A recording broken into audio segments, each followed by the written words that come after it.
Kripasanam Marian ഉടമ്പടി ധ്യാനത്തിലേക്ക് നമ്മൾ ഭക്തിപൂർവ്വം പ്രവേശിക്കുകയാണ്. ഈശോയോട് നമുക്ക് ഹൃദയത്തിൽ നന്ദി പറയാം. ദൈവപിതാവിനാൽ ആകർഷിക്കപ്പെട്ട് പരിശുദ്ധ ദൈവമാതാവ് ജീവനോടെ പ്രത്യക്ഷപ്പെട്ട ഈ ആലയത്തിൽ ഈ സമയം നമ്മളെ ഒരുമിച്ച് കൂട്ടിയ അവിടുത്തെ സ്നേഹത്തിന് നമുക്ക് ഹൃദയത്തിൽ നന്ദി പറയാം. 2004 ഡിസംബർ 7-ാം തീയതി ഉച്ചകഴിഞ്ഞ് 2:30 ഇതുപോലുള്ളൊരു ആരാധനാ മധ്യേയാണ് ദൈവമാതാവ് സമയഘടികാരം നെഞ്ചിൽ ചാർത്തി ഈ അൾത്താരയിൽ പ്രത്യക്ഷയായിക്കൊണ്ട് ദുരന്തം ഉണ്ടാകുവാൻ പോകുന്നു, പ്രാർത്ഥിക്കണമെന്ന വലിയ ദൈവിക സന്ദേശം കൈമാറിയത്. ജീവിതത്തിൻ്റെ വിവിധ ദുരന്ത മുഖങ്ങളിലായിരുന്നു കൊണ്ടാണ് നമ്മളും പരിശുദ്ധ ദൈവമാതാവ് പറഞ്ഞതുപോലെ ദുരന്തമുഖത്തെ അതിജീവിക്കുവാൻ മരിയൻ ഉടമ്പടിയെടുത്ത് പ്രാർത്ഥിക്കുന്നത്. കൃപാസനത്തിൽ നാളിതുവരെ മരിയൻ ഉടമ്പടിയെടുത്ത് പോയിട്ടുള്ള മുഴുവൻ മക്കളെയും ഈ അൾത്താരയിൽ സമർപ്പിച്ച് നമുക്ക് ഒരു നിമിഷം മൗനമായിട്ട് പ്രാർത്ഥിക്കാം. 2015 മുതൽ തീർത്ഥാടക ഉടമ്പടിയെടുത്ത് പോയിട്ടുള്ള എല്ലാ മക്കളെയും, ഒപ്പം തന്നെ 2020 മുതൽ ഓൺലൈനായി മരിയൻ ഉടമ്പടിയെടുത്ത് പ്രാർത്ഥിക്കുന്ന മുഴുവൻ മക്കളുടെയും ദൈവനിയോഗങ്ങളെ ഈ അൾത്താരയിൽ സമർപ്പിച്ച് നമുക്ക് ഒരു നിമിഷം മൗനമായിട്ട് പ്രാർത്ഥിക്കാം. ഒപ്പം തന്നെ ഈ ധ്യാനം നയിക്കുവാൻ പോകുന്ന കൃപാസനത്തിൻ്റെ സ്ഥാപക ഡയറക്ടറായ ബഹുമാനപ്പെട്ട VP ജോസഫ് അച്ഛനെ ദൈവപിതാവിൻ്റെ കരങ്ങളിൽ സമർപ്പിച്ച് പ്രത്യേകമായിട്ട് നമുക്ക് പ്രാർത്ഥിക്കാം. അച്ഛൻ്റെ ആരോഗ്യത്തെ നമുക്ക് പ്രത്യേകമായിട്ട് സമർപ്പിച്ച് പ്രാർത്ഥിക്കാം. ഏറ്റെടുത്തിരിക്കുന്ന എല്ലാ മിഷൻ ദൗത്യങ്ങളും ദൈവപിതാവിൻ്റെ കയ്യൊപ്പോടുകൂടി വിജയത്തിലെത്തിക്കുവാൻ വേണ്ട വലിയ കൃപയ്ക്ക് വേണ്ടി നമുക്ക് ഒരു നിമിഷം പ്രാർത്ഥിക്കാം. ഒപ്പം തന്നെ വരാൻ പോകുന്ന ധ്യാന മണിക്കൂറിലെല്ലാം അച്ഛനിലൂടെ പ്രദാനം ചെയ്യപ്പെടുന്ന ദൈവിക വചനങ്ങളിലൂടെ ഞങ്ങളിൽ ആന്തരികമായ മാറ്റമുണ്ടാകുവാൻ ഈശോയെ ഞങ്ങളുടെ ആന്തരിക കർണപുടങ്ങളെ പ്രത്യേകമായിട്ട് അഭിഷേകം ചെയ്യണമേ എന്ന് പ്രാർത്ഥിക്കുന്നു. വചനം സ്വീകരിക്കുവാൻ ഞങ്ങളുടെ ഹൃദയങ്ങളെ ഒരുക്കണമേ എന്ന് നമുക്കൊരു നിമിഷം പ്രാർത്ഥിക്കാം. ഒപ്പം തന്നെ ഈ ധ്യാനത്തിൻ്റെ ഭൗതിക സാഹചര്യങ്ങളെ അൾത്താരയിൽ സമർപ്പിച്ച് ഒരു നിമിഷം പ്രാർത്ഥിക്കാം. ഈ ആലയത്തിൽ ഈ സമയം വിവിധങ്ങളായ മേഖലകളിൽ ശുശ്രൂഷ ചെയ്യുന്ന ഓരോ മക്കളെയും അവരുടെ കുടുംബാംഗങ്ങളെയും എല്ലാം നമുക്ക് ഒരു നിമിഷം സമർപ്പിച്ച് പ്രാർത്ഥിക്കാം.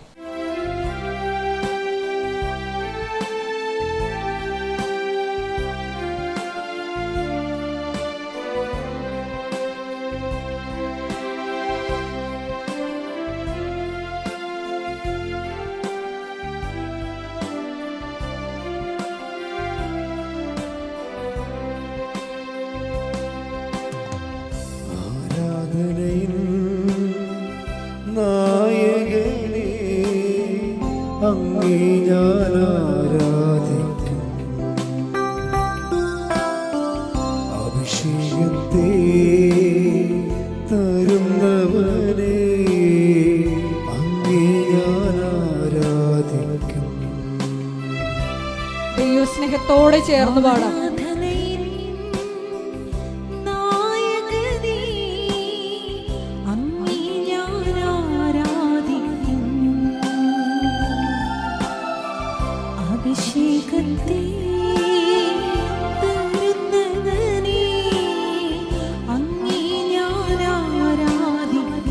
കരങ്ങൾ വീശി ചേർന്ന് പാടാം.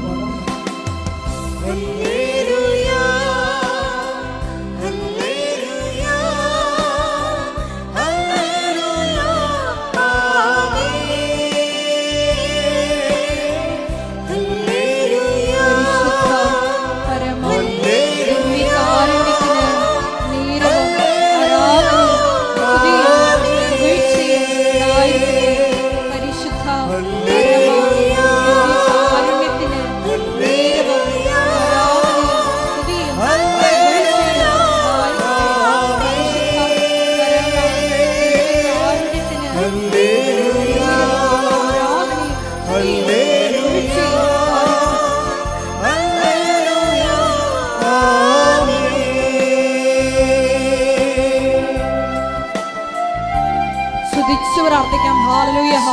ഹല്ലേലൂയ.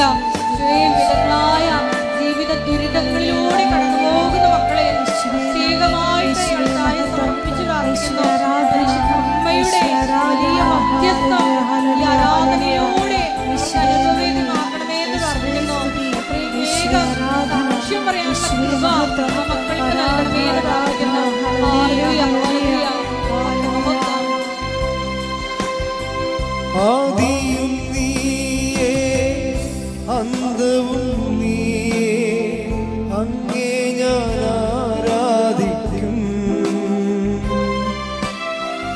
ആദിയും നീ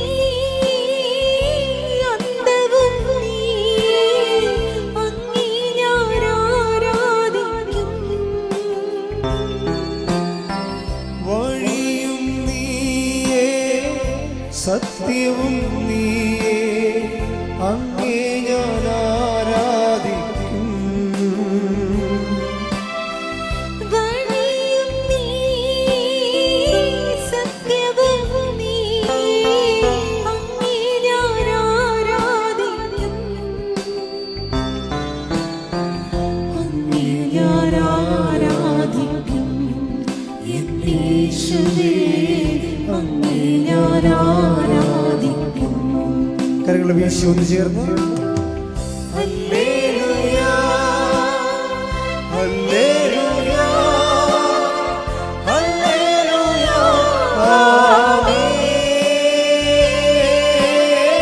ഹല്ലേലൂയ, ഹല്ലേലൂയ, ഹല്ലേലൂയ, ആമേൻ.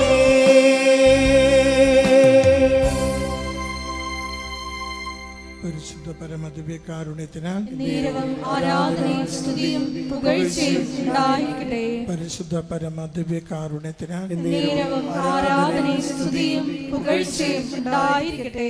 പരിശുദ്ധ പരമദിവ്യകാരുണ്യത്തിന് നേരവും ആരാധനയും സ്തുതിയും പുകഴ്ചയും ഉണ്ടായിരിക്കട്ടെ. അമ്മേ പരിശുദ്ധയമ്മേ, അമ്മേ പരിശുദ്ധ അമ്മേ, ദൈവമാതാവേ, ദൈവമാതാവേ, കൃപാസനത്തിലൂടെ ഞങ്ങൾക്കും ഞങ്ങളുടെ ദേശത്തിനും അമ്മ മാധ്യസ്ഥം തേടിത്തന്ന എല്ലാ അനുഗ്രഹങ്ങൾക്കും കൃപകൾക്കും ഞങ്ങളിപ്പോൾ ഹൃദയം നിറഞ്ഞ നന്ദി പറയുന്നു. നമുക്ക് ഒരുമിച്ച് സ്തുതിക്കാം. ഹല്ലേലൂയ, ആരാധന മഹത്വം. കുടുംബത്തിൽ നൽകുന്ന സമാധാനത്തിന്, ജീവിത പ്രശ്നങ്ങൾ പരിഹരിക്കുവാൻ നൽകുന്ന സഹായത്തിന്, രോഗസൗഖ്യത്തിന്, അങ്ങനെ ആശ്രയിക്കുവാനുള്ള കൃപയ്ക്ക് യേശുവേ നന്ദി. ആരാധന മഹത്വം കർത്താവേ, സ്തുതി കർത്താവേ, ആരാധന മഹത്വം.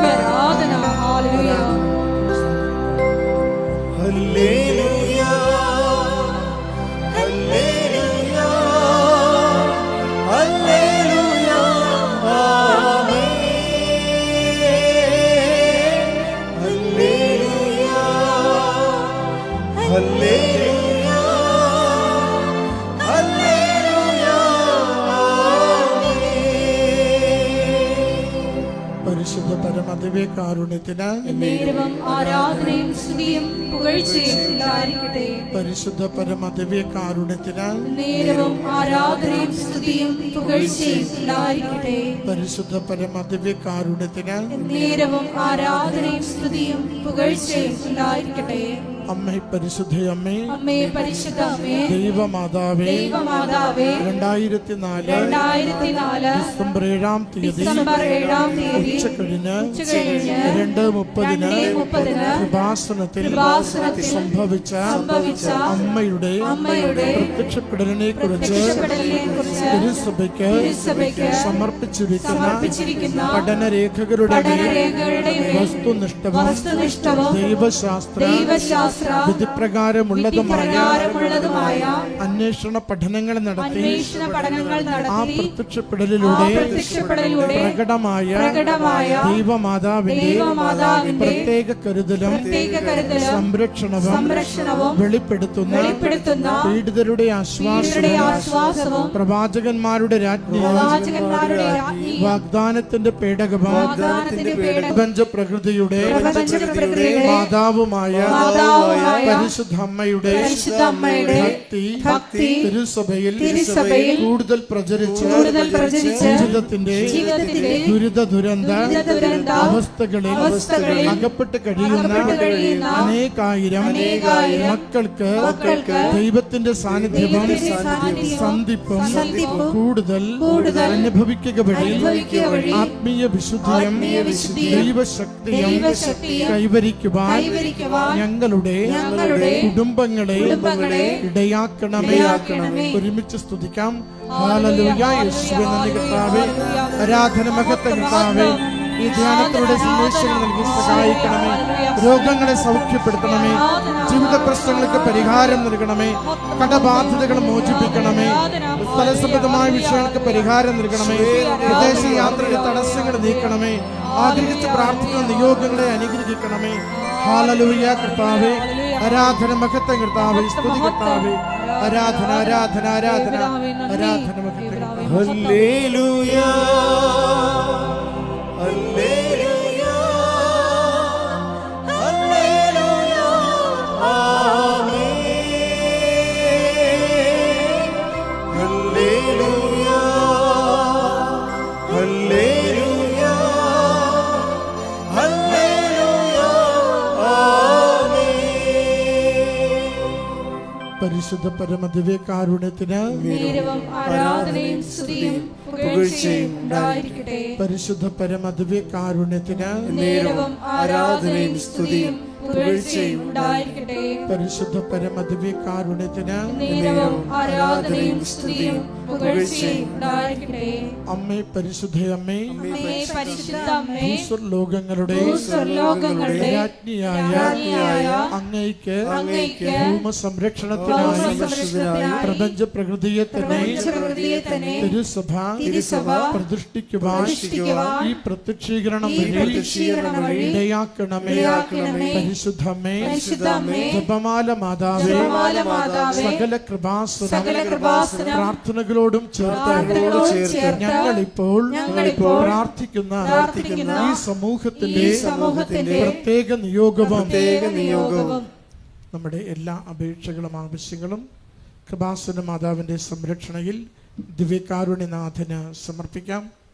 കൃപാസനം സ്ഥാപക ഡയറക്ടർ പി ജോസഫ് അച്ഛൻ്റെ മിഷൻ നിയോഗങ്ങൾക്ക് വേണ്ടിയും പ്രാർത്ഥിക്കാം.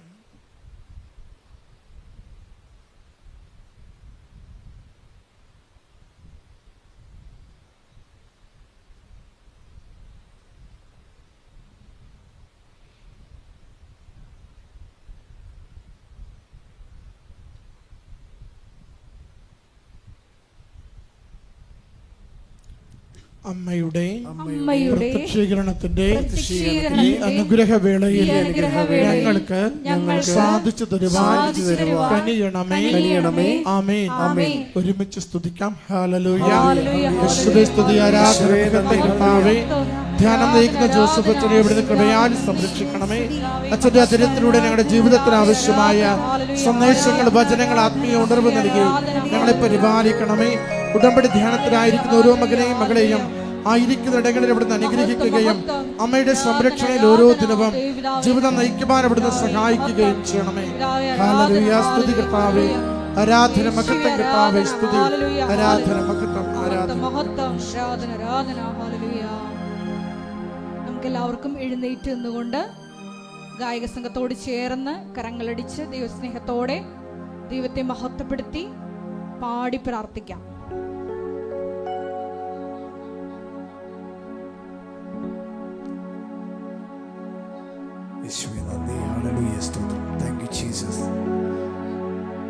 എല്ലാറ്റിനും മേലെ യേശു വലിയവനാ, എല്ലാ നാമങ്ങൾക്കും മേലെ ആരാധ്യനാ.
മേലെ ആരാധ്യ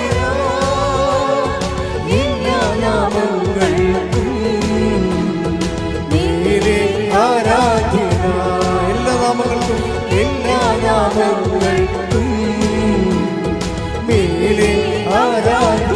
കരങ്ങൾ വീശി ഹല്ലേലൂയ ഹല്ലേലൂയ ഹല്ലേലൂയ ഹല്ലേലൂയ ഹല്ലേലൂയ ഹല്ലേലൂയ ഹല്ലേലൂയ ഹല്ലേലൂയ ഹല്ലേലൂയ ഹല്ലേലൂയ ഹല്ലേലൂയ ഹല്ലേലൂയ ഹല്ലേലൂയ.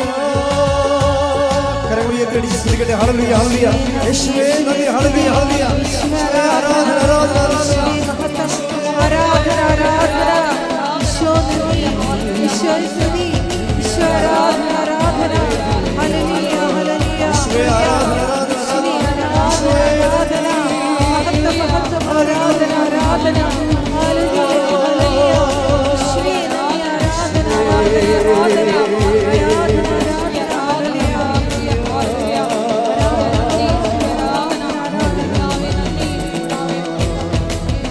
യേശുവേ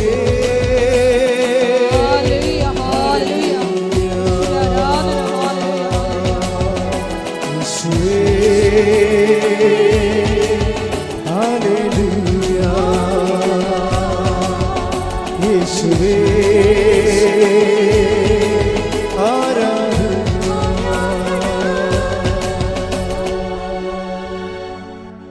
എൻ്റെ പ്രിയപ്പെട്ടവർ, എപ്പോഴും പ്രധാനപ്പെട്ട അറിയിപ്പുകൾ.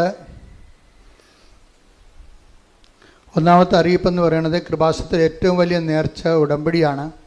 ആ ഉടമ്പടിയിലുള്ള തിരികൾ, പച്ചയും നീലയും തിരികൾ, അത് ദൈവികമായ കൽപ്പിതമായിട്ട് പ്രാർത്ഥിച്ച് ദൈവം നമുക്ക് നൽകിയിട്ടുള്ള, പ്രാർത്ഥിച്ച് അനുഗ്രഹം പ്രാപിക്കാൻ വേണ്ടി ദൈവം നൽകിയ ഉടമ്പടി വിധി പ്രകാരമുള്ള തിരികളാണ്.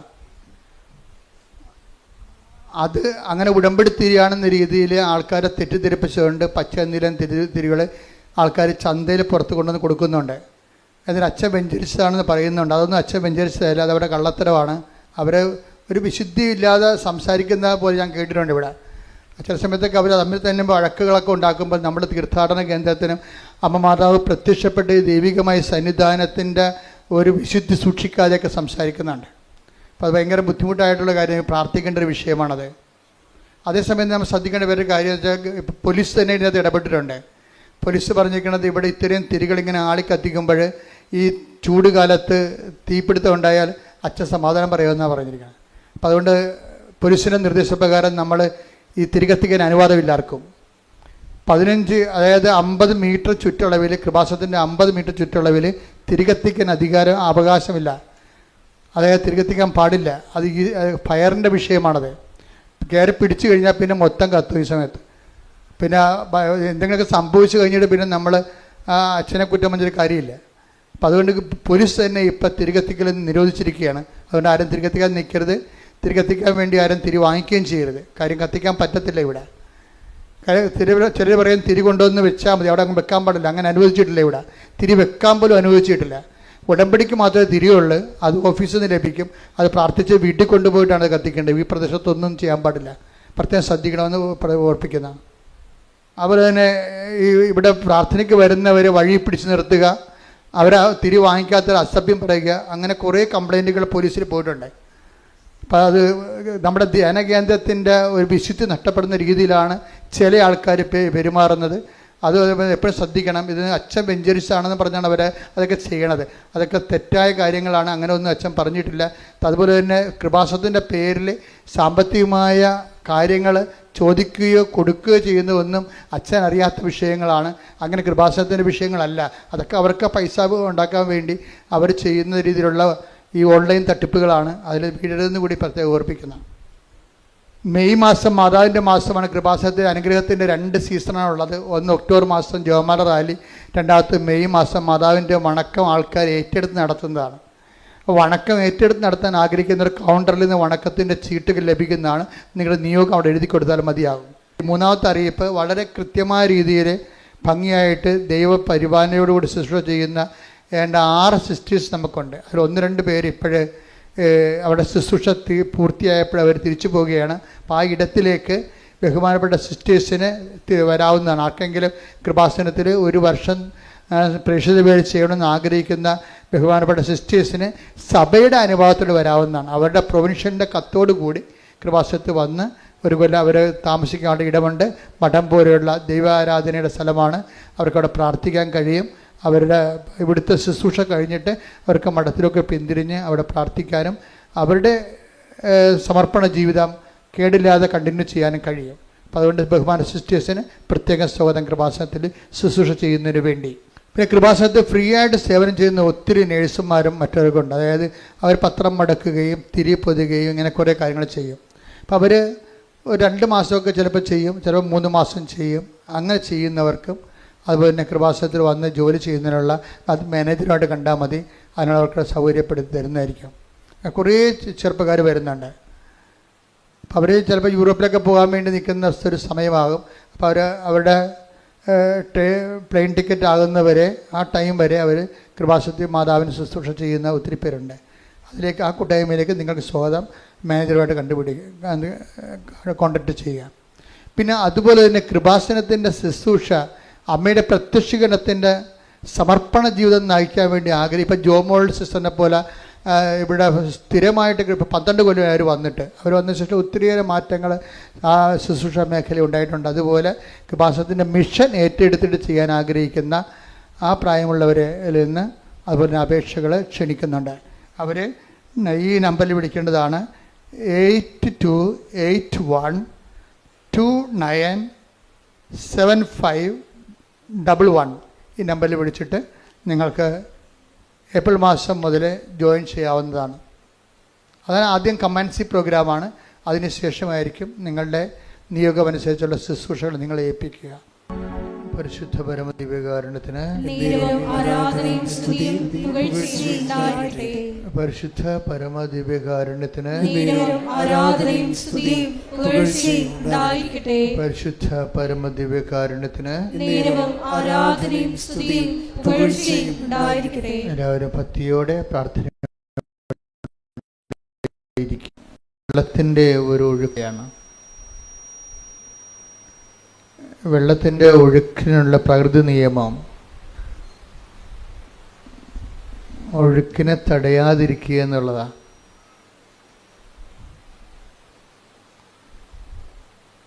വെള്ളത്തിൻ്റെ ഒഴുക്കിനുള്ള ഒരു പ്രകൃതി നിയമം എന്താ?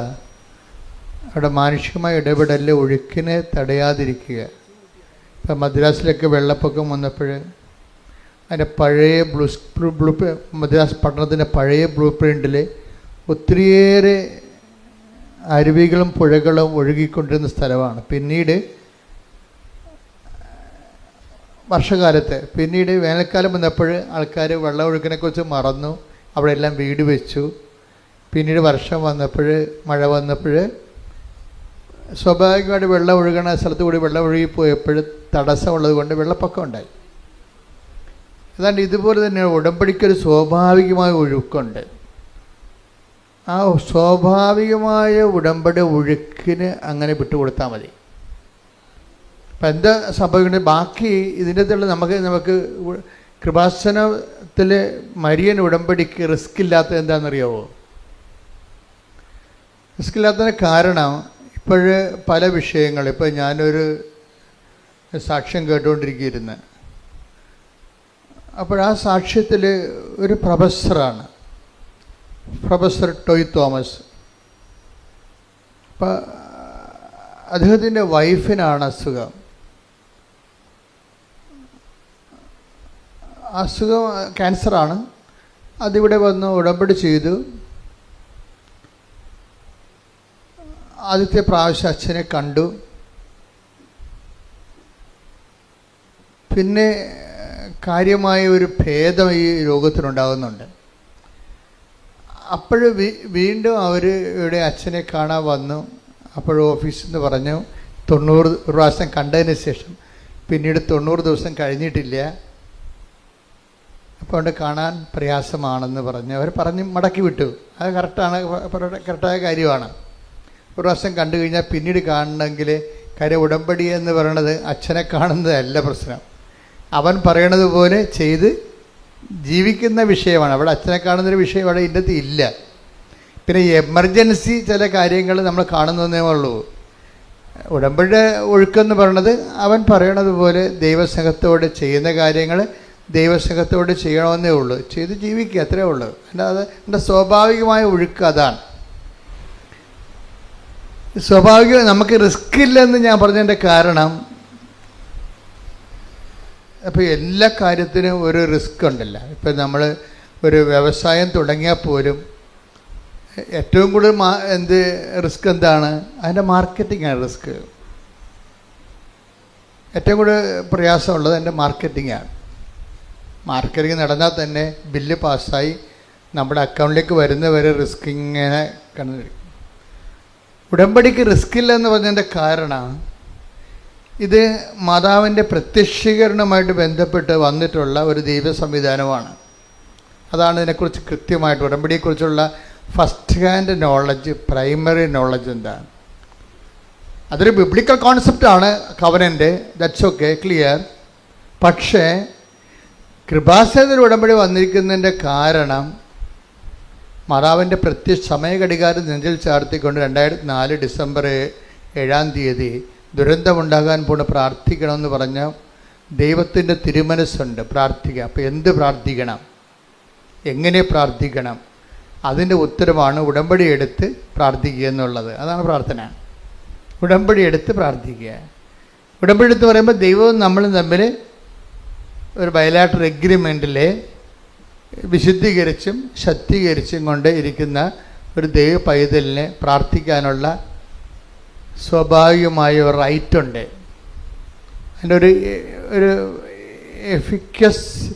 എഫിക്കഷ്യസ് ആയിട്ടുള്ള പ്രെയറാണത്, ഫലപ്രദമായ രീതിയിലുള്ള പ്രാർത്ഥന. നമുക്ക് എന്ത് വേണമെങ്കിലും പ്രാർത്ഥിക്കാം, ആർക്ക് വേണമെങ്കിലും പ്രാർത്ഥിക്കാം, പക്ഷെ കേൾക്കണമെന്നൊരു നിർബന്ധമില്ല. പക്ഷെ ഉടമ്പടിയിൽ കേട്ടേ മതിയാകത്തുള്ളൂ. എന്താ കാര്യം? അത് ഉടമ്പടി പ്രകാരമാണ് നമ്മൾ അതിൻ്റെ അകത്ത് ദൈവമായിട്ട് ഇൻട്രാക്ട് ചെയ്യണത്. ദൈവം കാര്യം ഉടമ്പടി എന്തിനെ ബേസ് ചെയ്ത് നിൽക്കണതാണ്? ദൈവത്തിൻ്റെ വാഗ്ദാനങ്ങളെ ബേസ് ചെയ്താണ് നിൽക്കുന്നത്. അല്ലാതെ വിശ്വാസത്തെ അല്ല. നമ്മൾ വിശ്വാസികളായതുകൊണ്ട് പ്രാർത്ഥിക്കണമല്ല. ഉടമ്പടി വിശ്വാസത്തെ അല്ല അടിസ്ഥാനപ്പെടുത്തിയിരിക്കണത്. മറിച്ച് എന്താണ്? ഉടമ്പടി വിശ്വാസം അതിലുണ്ട്, തീർച്ചയായിട്ടും. കറണ്ടില്ലാതെ ഫാൻ കറങ്ങത്തില്ലല്ലോ, വിശ്വാസം അതിലുണ്ട്. പക്ഷേ ഇതിൻ്റെ മെക്കാനിസം എന്ന് പറയണത് എന്താണ്? അത് മാതാവിൻ്റെ പ്രത്യക്ഷീകരണം ആരുടെ സബ്ജക്റ്റാണ്? നമ്മുടെ സബ്ജക്റ്റ് അല്ല. ജോസഫ് അച്ഛൻ വല്ല മെമ്മോറാണ്ടം കൊടുത്തിട്ടാണ് മാതാവ് പ്രത്യക്ഷപ്പെട്ടത്? ഇല്ല. അതാണ് വിഷയം. അതെപ്പോഴും നിങ്ങൾ അതിനെക്കുറിച്ച് എൻ്റെ ലളിതമായ വശങ്ങളെ ലളിതമായിട്ട് മനസ്സിലാക്കണം. ഇത് മുഴുവൻ റിസ്ക് കവർ ചെയ്യണ ദൈവത്തിൻ്റെതാണ്. ഇതാണ് ഞാൻ പറഞ്ഞത്. ഉടമ്പടി ഒരു സ്വാഭാവികമായ ഒഴുക്കാണ്. അതിൻ്റെ ഒഴുക്കിനകത്ത് നിങ്ങൾ ഒഴുകിയാൽ മതി. ബാക്കി ചെയ്യേണ്ടതെല്ലാം കർത്താവ്. റിസ്ക് നമുക്കില്ല അതിൻ്റെ അത്. എന്താ കാര്യം? ദൈവത്തിൻ്റെ ഒരു ആവശ്യമാണ്. എന്ത്? മാതാവിൻ്റെ പ്രത്യക്ഷീകരണം സഭ ഏറ്റെടുക്കുക എന്നുള്ളത്. എന്തിനാണ്? സഭ മാതാവിനെ അംഗീകരിക്കുകയും അതുപോലെ തന്നെ മാതാവിൻ്റെ മാതൃക അനുഷ്ഠിക്കുകയും ചെയ്യുന്നത് ഏറ്റവും കൂടുതലുള്ളത് കത്തോലിക്ക സഭയിലാണ്. അത് നിങ്ങൾക്കറിയാം. അതുകൊണ്ടാണ് ഇത്രയും പ്രത്യക്ഷീകരണങ്ങളെല്ലാം ലൂർദ്, ഫാത്തിമ, മജ്ജിഗോറ, ഈ പ്രത്യക്ഷീകരണം എല്ലാം വരണത് കാത്തലിക് മേഖലയിലാണ് വരണത്. കാര്യം അമ്മ ഒരു വിഷയം സഭയോട് പറഞ്ഞാൽ അമ്മയെ വിശ്വസിക്കുകയും അമ്മയെ മധ്യസ്ഥയായിട്ട്, പ്രധാന മധ്യസ്ഥയായിട്ട്, മധ്യസ്ഥന്മാരൊത്തിരി പേരുണ്ട് നമുക്ക്, വിശുദ്ധന്മാരെല്ലാം മധ്യസ്ഥന്മാരാണ്. ശരിക്കും നമുക്ക് തന്നെ മധ്യസ്ഥം വഹിക്കാം. വിശുദ്ധിയും മെനയുള്ളവരാണെങ്കിൽ നമ്മുടെ പ്രാർത്ഥനയും ദൈവം മധ്യസ്ഥമായിട്ട് കേൾക്കും. പക്ഷേ അമ്മ ഇവിടെ ദൈവത്തിനും മനുഷ്യനും ഇടയിലുള്ള ഏകമധ്യത്തിന് യേശുക്രിസ്തുവാണ്. പക്ഷേ മാനുഷികമായ കാര്യങ്ങൾക്കുള്ള, രക്ഷാകരമായ കാര്യമല്ല, മാനുഷികമായ കാര്യങ്ങളില്ലേ, നമുക്ക് വീടില്ല, ജോലിയില്ല, വിവാഹം ഒക്കണില്ല, മക്കളില്ല, രോഗമാണ്, ഇതൊക്കെ മാനുഷിക കാര്യമല്ലേ. ഏകരക്ഷകൻ എന്ന കൺസെപ്റ്റ് ഈ മനുഷ്യൻ്റെ വീണ്ടെടുപ്പ് നടത്തിയ ദേശമാണ്. അതിന് ഒരു കോംപ്രമൈസും ഇല്ലത്.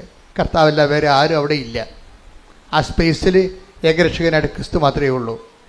മറിയത്തിൻ്റെ സ്പേസ് എന്ന് പറഞ്ഞാൽ മാനുഷിക ആവശ്യങ്ങളുടെ മേലെ, പ്രത്യേകിച്ച് വേറെ ഒത്തിരിയേറെ മറിയൻ റാങ്കുകളുണ്ടെങ്കിലും സുവിശേഷം തുറക്കപ്പെടുന്നത് അവർക്ക് വീഞ്ഞില്ല എന്ന് അസമയത്ത് പോലും ഈശോൻ്റെ മുമ്പിൽ ആധികാരികമായിട്ട് പറഞ്ഞ് അതിന് സമാധാനം ഉണ്ടാക്കാൻ വേണ്ടി ദൈവം നിശ്ചയിച്ചിരിക്കുന്നതാണ്. അമ്മ കൈയടിച്ച് ശ്രദ്ധിക്കട്ടെ. ഹല്ലേലൂയ ഹല്ലേലൂയ ഹല്ലേലൂയ യേശുവേ നന്ദി, യേശുവേ സ്തുതി. ഹല്ലേലൂയ ഹല്ലേലൂയ ഹല്ലേലൂയ ഹല്ലേലൂയ യേശുവേ സ്തുതി. ഹല്ലേലൂയ ഹല്ലേലൂയ ഹല്ലേലൂയ ഹല്ലേലൂയ ഹല്ലേലൂയ ഹല്ലേലൂയ യേശുവേ നന്ദി. ഹല്ലേലൂയ ഹല്ലേലൂയ ഹല്ലേലൂയ ഹല്ലേലൂയ ഹല്ലേലൂയ ഹല്ലേലൂയ.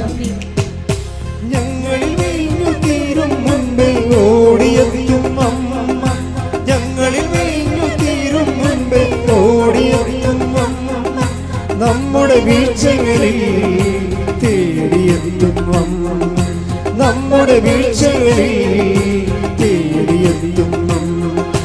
അമ്മേ ആശ്രയമേ, അമ്മേ ശാശ്വതമേ, അമ്മേ ആശ്രയമേ, അമ്മേ ശാശ്വതമേ, മക്കളാം ഞങ്ങൾക്കെന്ന് ആനന്ദമേ, മക്കളാം ഞങ്ങൾക്കെന്ന് ആനന്ദമേ.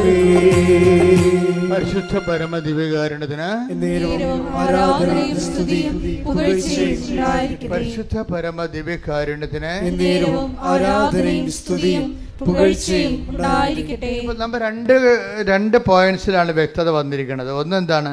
ഉടമ്പടിക്ക് ഒരു സ്വാഭാവികമായ ഒഴുക്കുണ്ട്, അതിനെ തടയരുത്, ഇല്ലേ? സ്വാഭാവിക ഒഴുക്ക്. രണ്ടാമത്തെ പോയിന്റ് എന്താ പറഞ്ഞത്? ഉടമ്പടി നമുക്ക് റിസ്ക് ഇല്ല, സീറോ റിസ്ക്കാണ്. എന്താ കാര്യം? അത് വൃത്തിയും മേനയുമായിട്ട് നമ്മൾ അവൻ പറയണ പോലെ ചെയ്ത് ജീവിച്ചാൽ അത് അത് അംഗീകരിക്കേണ്ടതും അതിന് ഉത്തരം നൽകേണ്ടതും ആരാണ്? ദൈവത്തിൻ്റെ ഒരു ആവശ്യമാണ് ഇവിടെ. കൃപാസനത്തിൽ ഉടമ്പടി എടുക്കുമ്പോൾ നമ്മുടെ ആവശ്യം മാത്രമല്ല, അമ്മയുടെ പ്രത്യക്ഷീകരണ സഭ ഏറ്റെടുക്കണമെങ്കിൽ എന്ത് ചെയ്യണം? അമ്മയുടെ പ്രത്യക്ഷീകരണം സ്ഥിരീകരിക്കുന്ന അടയാളങ്ങൾ ഉണ്ടാകണം. അടയാളങ്ങൾ ഉണ്ടാകണമെങ്കിൽ എന്ത് ചെയ്യണം? അടയാളം ഉണ്ടാക്കുന്ന വിധത്തിലുള്ള രീതിയിലുള്ള സത്യസന്ധമായ ആധ്യാത്മിക ജീവിതം ഉണ്ടാകണം. സത്യസന്ധമായ ആധ്യാത്മിക ജീവിതവും പ്രാർത്ഥനാ ജീവിതവും രണ്ടും രണ്ടാണ്. നമ്മൾ ആധ്യാത്മിക ജീവിതത്തിന് പറയണത്, പ്രാർത്ഥനാ ജീവിതത്തിനാണ് നമ്മൾ ആധ്യാത്മിക ജീവിതം എന്ന് പറയണത്. പറഞ്ഞ മനസ്സിലായില്ലേ? പ്രാർത്ഥനാ ജീവിതം ആധ്യാത്മിക ജീവിതം ആകണമെന്ന് ഒരു നിർബന്ധവും ഇല്ല. സത്യസന്ധമായ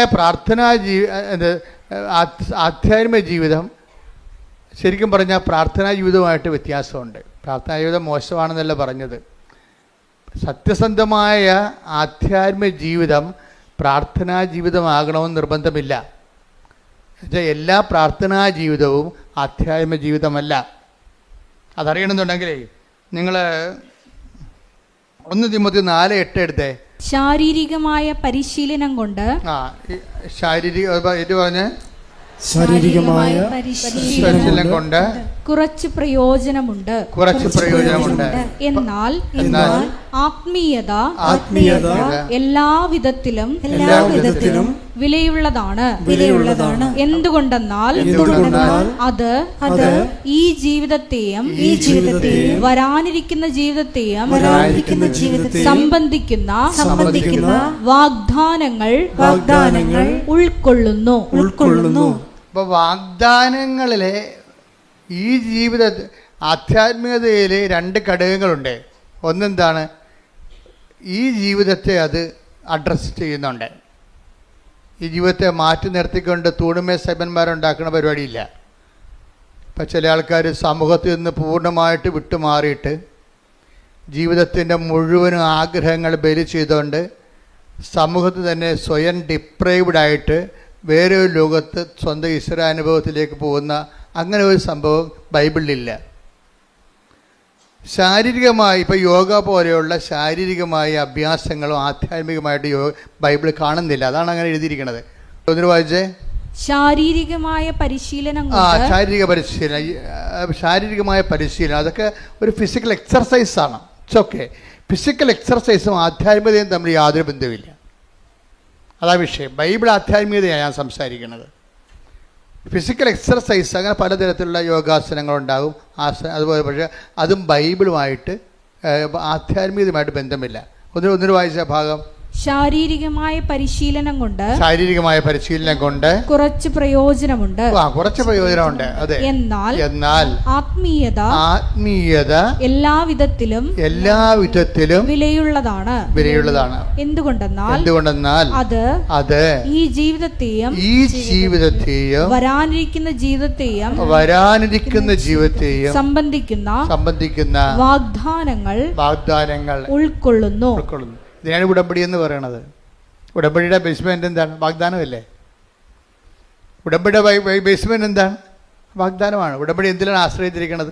ഉടമ്പടിയുടെ ഓരോ വിഷയങ്ങൾക്കും കറസ്പോണ്ടിങ് ആയിട്ടുള്ള 8840 വാഗ്ദാനങ്ങളുണ്ട് ബൈബിളിൽ. 8855 വാഗ്ദാനങ്ങൾ ബൈബിളുണ്ടെന്ന് പറയുന്ന ബൈബിൾ പണ്ഡിതന്മാരുണ്ട്. അപ്പോൾ ഈ ദൈവം ക്യാഷ് ആൻഡ് കൈൻഡായിട്ട് ഈ ജീവിതത്തെയും നിത്യജീവിതത്തെയും ബാധിക്കുന്ന നമുക്ക് കിട്ടുന്ന ആനുകൂല്യങ്ങളെ ദൈവം പ്രഖ്യാപിച്ചിരിക്കുന്ന വാഗ്ദാനത്തിൻ്റെ രീതിയിലാണ്. വാഗ്ദാനം. അപ്പോൾ ഈ വാക്കിൻ്റെ ഉള്ളിലാണ് ദൈവം ദാനം വെച്ചിരിക്കുന്നത്. അപ്പം നമ്മൾ ഉടമ്പടിയിലൂടെ നമ്മൾ എന്താ ചെയ്യണത്? ഈ വാക്കിൻ്റെ ഉള്ളിലിരിക്കുന്ന ദാനത്തെ പുൾ ഔട്ട് ചെയ്യാൻ ടു പ്രോമിസ് തരേ, ഞാൻ പുസ്തകത്തിൽ എഴുതിയിട്ടുണ്ട്. എൻ്റെ പ്രൊമിത്തരെ, പ്രോമിസ് മീൻസ് അതിൻ്റെ മൂലം എന്താണ്? ലാറ്റിനാണ്. പ്രോമിസ് എന്നുള്ള ലത്തീൻ ഇംഗ്ലീഷ് വാക്കിൻ്റെ മൂലം, അതിൻ്റെ റൂട്ട് എന്ന് പറഞ്ഞാൽ ലത്തീൻ വാക്ക് പ്രൊമിത്തരെ. പ്രൊമിത്തരയുടെ റൂട്ട് മീനിങ് ആണ് ടു പുൾ ഔട്ട്, വലിച്ചു പുറത്തെടുക്കണമെങ്കിൽ എന്ത് ചെയ്യണം? ബലം ഉണ്ടാകണം. എന്ത് ബലമാണ്? ജിംനാസ്റ്റിക് ബലമല്ല, ആത്മീയ ബലമുണ്ടാകണം. ദൈവത്തിൻ്റെ വാഗ്ദാനങ്ങൾ പ്രാപിക്കാൻ വേണ്ടി നമുക്ക് ശാസ്ത്രീയമായിട്ട് എന്താ ഉണ്ടാകേണ്ടത്? ആത്മീയ ബലമാണ് ഉണ്ടാകേണ്ടത്. ദൈവത്തിൻ്റെ വാഗ്ദാനം പ്രാപിക്കാൻ വേണ്ടി അതുകൊണ്ടാണ് പൗലോസ് പറയണത് ശാരീരിക കൊണ്ട് കുറച്ച് പ്രയോജനമൊക്കെ ഉണ്ടെന്ന്. ഒരു ഡിസിപ്ലിൻ കിട്ടുമായിരിക്കും, പക്ഷേ ലക്ഷ്യം സാധിക്കും. അത് മാർഗമല്ലേ? അതൊക്കെ മാർഗമാണ്. ലക്ഷ്യം എന്താണ്? ലക്ഷ്യം സാധിക്കുന്നത് എന്ത് വേണം? ആധ്യാത്മികത എല്ലാത്തിലും പ്രധാനപ്പെട്ടതാണ്. അതെന്താണ്? അത് ഈ ജീവിതത്തിൻ്റെയും വരാൻ പോകുന്ന ജീവിതത്തിൻ്റെയും വാഗ്ദാനങ്ങളെയാണ് അടിസ്ഥാനപ്പെടുത്തുന്നത്. വാഗ്ദാനം എത്രയാണ്? 8850 വാഗ്ദാനങ്ങൾ, അല്ലെങ്കിൽ 55 വാഗ്ദാനങ്ങൾ. അതിലെന്തെല്ലാം ഉണ്ട്? ഈ ജീവിതമുണ്ട്, പിന്നെ വരാനിരിക്കുന്ന ജീവിതമുണ്ട്. ഇപ്പോൾ ഈ വരാനിരിക്കുന്ന ജീവിതത്തെയാണ് ഉടമ്പടി കാർക്കശ്യമായിട്ട്, ഇപ്പോൾ ചിലർ പണ്ട് ഞാൻ പറഞ്ഞിട്ടുണ്ടായി, അതായത് ഉടമ്പടി എന്ന് പറയുന്നത് നിത്യതയിലേക്കുള്ള എക്സ്പ്രസ് ഹൈവേ ആണെന്ന് പറഞ്ഞു. പ്രൊഫസർ ടോയ് തോമസ് ഇത് റീകോട്ട് ചെയ്യുന്നുണ്ട്. എന്താണ്? അച്ഛൻ പറഞ്ഞിട്ടുണ്ട് ഉടമ്പടി എന്ന് പറയുന്നത് നിത്യതയിലേക്കുള്ള എക്സ്പ്രസ് ഹൈവേ ആണെന്ന്. എന്താ കാര്യം? ഉടമ്പടിയിൽ അവൻ പറയണത് പോലെ ചൊല്ലുകയല്ല, പിന്നെ എന്താണ്? ചെയ്യുകയാണ്. ഇപ്പം നിത്യത എന്ന് പറയുന്ന വിഷയത്തിൽ ചെയ്യുക എന്നുള്ള കോൺസെപ്റ്റും ആയിട്ട് ലിങ്ക് ചെയ്തിരിക്കുകയാണ്. നിത്യത നമ്മൾ ചെല്ലുന്നതിലല്ല ഇരിക്കുന്നത്, പിന്നെ എന്തിലാണ്? ചെയ്യുന്നതിലാണ് ഇരിക്കുന്നത്. മത്തായി ശ്രീകാട് സുവിശേഷം 25:34. അനന്തരം രാജാവ് തന്റെ വലതുഭാഗത്തുള്ളവരോട്, ഈശോ വീണ്ടും വിജയശ്രീ ലാളിതനായി യുഗാന്ത്യത്തിലെ യുഗങ്ങളുടെ രാജാവായി എഴുന്നള്ളുന്നതിനെ കുറിച്ച് പറയുന്നതാണ്. കർത്താവിൻ്റെ രണ്ടാം വരവിനെ കുറിച്ച് പറയുന്നതാണ്. എന്താണ്? അനന്തരം രാജാവ് തന്റെ വലതുഭാഗത്തുള്ളവരോട് അരുൾ ചെയ്തു, എന്റെ പിതാവിനാൽ അനുഗ്രഹിക്കപ്പെട്ടവരെ വരുവിൻ. ലോകസ്ഥാപനം മുതൽ നിങ്ങൾക്കായി സജ്ജമാക്കിയിരിക്കുന്ന രാജ്യം അവകാശപ്പെടുത്തുവിൻ.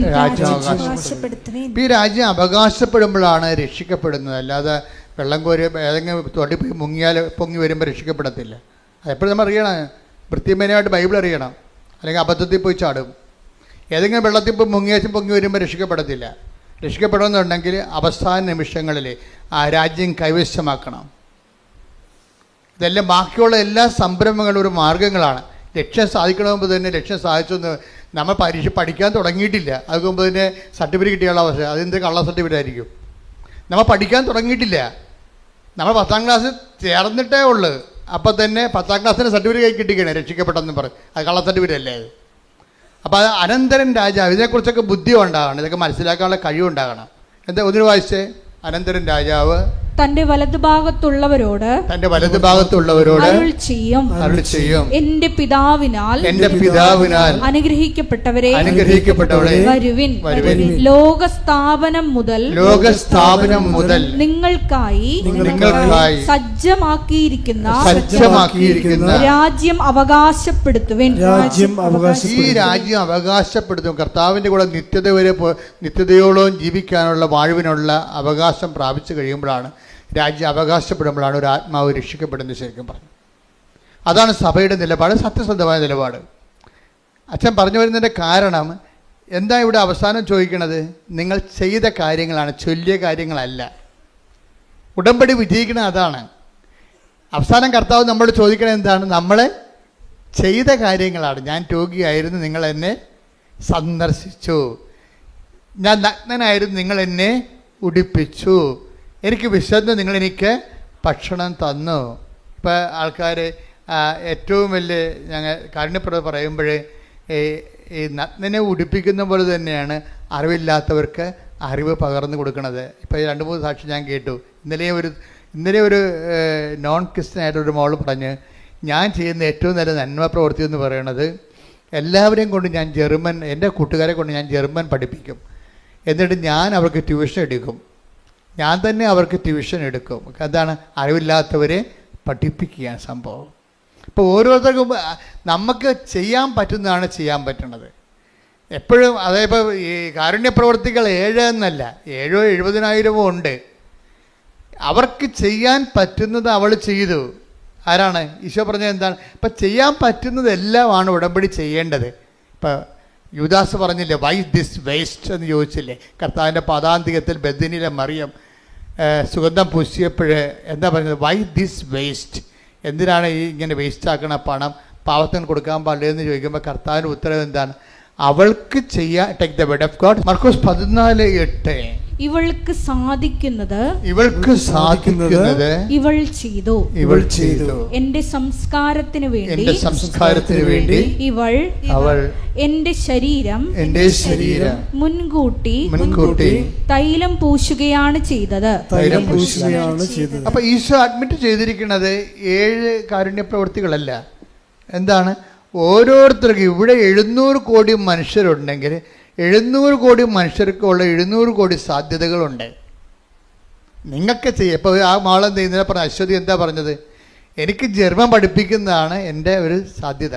അതുകൊണ്ട് ഞാൻ എൻ്റെ കൂട്ടുകാരെ വിളിച്ചിരുത്തിയിട്ട് അവർക്ക് ജർമ്മൻ B1 പഠിപ്പിച്ചു കൊടുക്കും. ഇപ്പോൾ BT പാസ്സായതാണ്, അപ്പോൾ അതുകൊണ്ട് B1 പഠിപ്പിച്ചു കൊടുക്കും.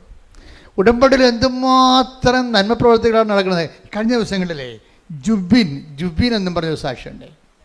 എഞ്ചിനീയറിംഗ് സ്റ്റുഡൻ്റാണ്. 4 സപ്ലി ഉണ്ടായിരുന്നു കക്ഷിക്ക് ഉടമ്പടി എടുക്കുമ്പോൾ. അപ്പോൾ ഉടമ്പടി എടുത്തു കഴിഞ്ഞപ്പോൾ പുള്ളി അത് 7 സപ്ലി ആയിട്ട് കൂടി.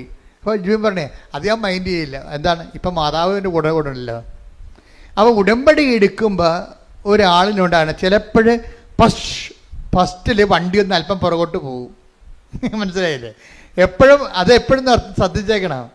പക്ഷെ അത് നല്ല ജ്ഞാനമുള്ളത് കാരണം ഇവന് നല്ലൊരു ജ്ഞാനമുണ്ട്. അവൻ്റെ പഠിപ്പിനത്തെ ജ്ഞാനമുണ്ട്. അതുകൊണ്ട് എനിക്ക് കുഴപ്പമില്ല. അമ്മ ഉണ്ടല്ലോ കൂടെ. ഇപ്പം സപ്ലി കൂടിയേ, 3 സപ്ലി കൂടി. പരീക്ഷ അരിയർ വന്ന് കൊടിശിക വന്ന് തോറ്റു. 7 നേരത്തെ 4 തോറ്റുള്ളൂ, ഇപ്പോൾ 7 തോറ്റു. പക്ഷെ അതുകൊണ്ട് അവന് പ്രശ്നമില്ല. പല ആൾക്കാർക്കും പ്രശ്നം ഇതാണ്, അയ്യോ ഞാൻ ഉടമ്പടി എടുത്തല്ലോ എന്നിട്ടിപ്പോൾ മുമ്പത്തൊക്കെ കടമായല്ല, മുമ്പത്തൊക്കെ പ്രശ്നമായല്ല എന്നല്ല. അങ്ങനെയല്ല. ഉടമ്പടി എടുത്തപ്പോൾ എന്താ ഉള്ളത്? അവൻ പറഞ്ഞ കറക്റ്റാണ് കാര്യമുണ്ട്. ഇപ്പോൾ ഈ അമ്മ എൻ്റെ കൂടെ ഉണ്ടല്ലോ ഒന്ന്. അപ്പം ദൈവം എപ്പോഴും ശ്രദ്ധിക്കേണ്ടത് ഉടമ്പടിയുടെ ബേസിക് ആയിട്ടുള്ള സംഭവം എന്താണ്? പ്രസൻസ് തന്നെയാണ്, ഒരു സംശയമില്ല.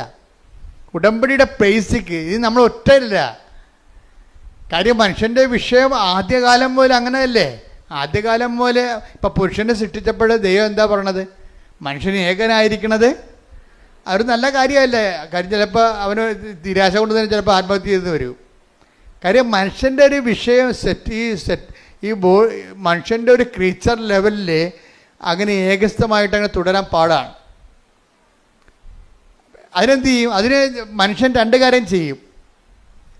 ചില ആൾക്കാർ ചേർന്ന ഇണയെ മനുഷ്യമായിട്ട് തന്നെ കണ്ടെത്തും. ഭൂരിപക്ഷം പേര് അങ്ങനെ ചെയ്യും. ഞങ്ങളെപ്പോഴുള്ളവർ ദൈവസേവ ശുശ്രൂഷയായിട്ട് ദൈവസാന്നിധ്യം കണ്ടെത്തും. പക്ഷെ നിങ്ങൾക്കറിയാം, ഞങ്ങളെ ജയിക്കണ പാടിൽ നിങ്ങൾ ചിലപ്പോൾ തോറ്റുപോകണമെന്നല്ല ഞാൻ പറയണത്. അതായത് നിങ്ങളെ ഒരു ഇണയെ തിരഞ്ഞെടുത്തെന്ന് വിചാരിച്ചോ, ഈ ഇണയെ തിരഞ്ഞെടുത്തെന്ന് വിചാരിച്ചാലും ശരി, ഇണ ഉണ്ടെങ്കിലും ചില സമയത്ത് ഇണയില്ലാത്ത പോലെ നമുക്ക് ഫീൽ ചെയ്യും. ദൈവികതയിൽ അതില്ല.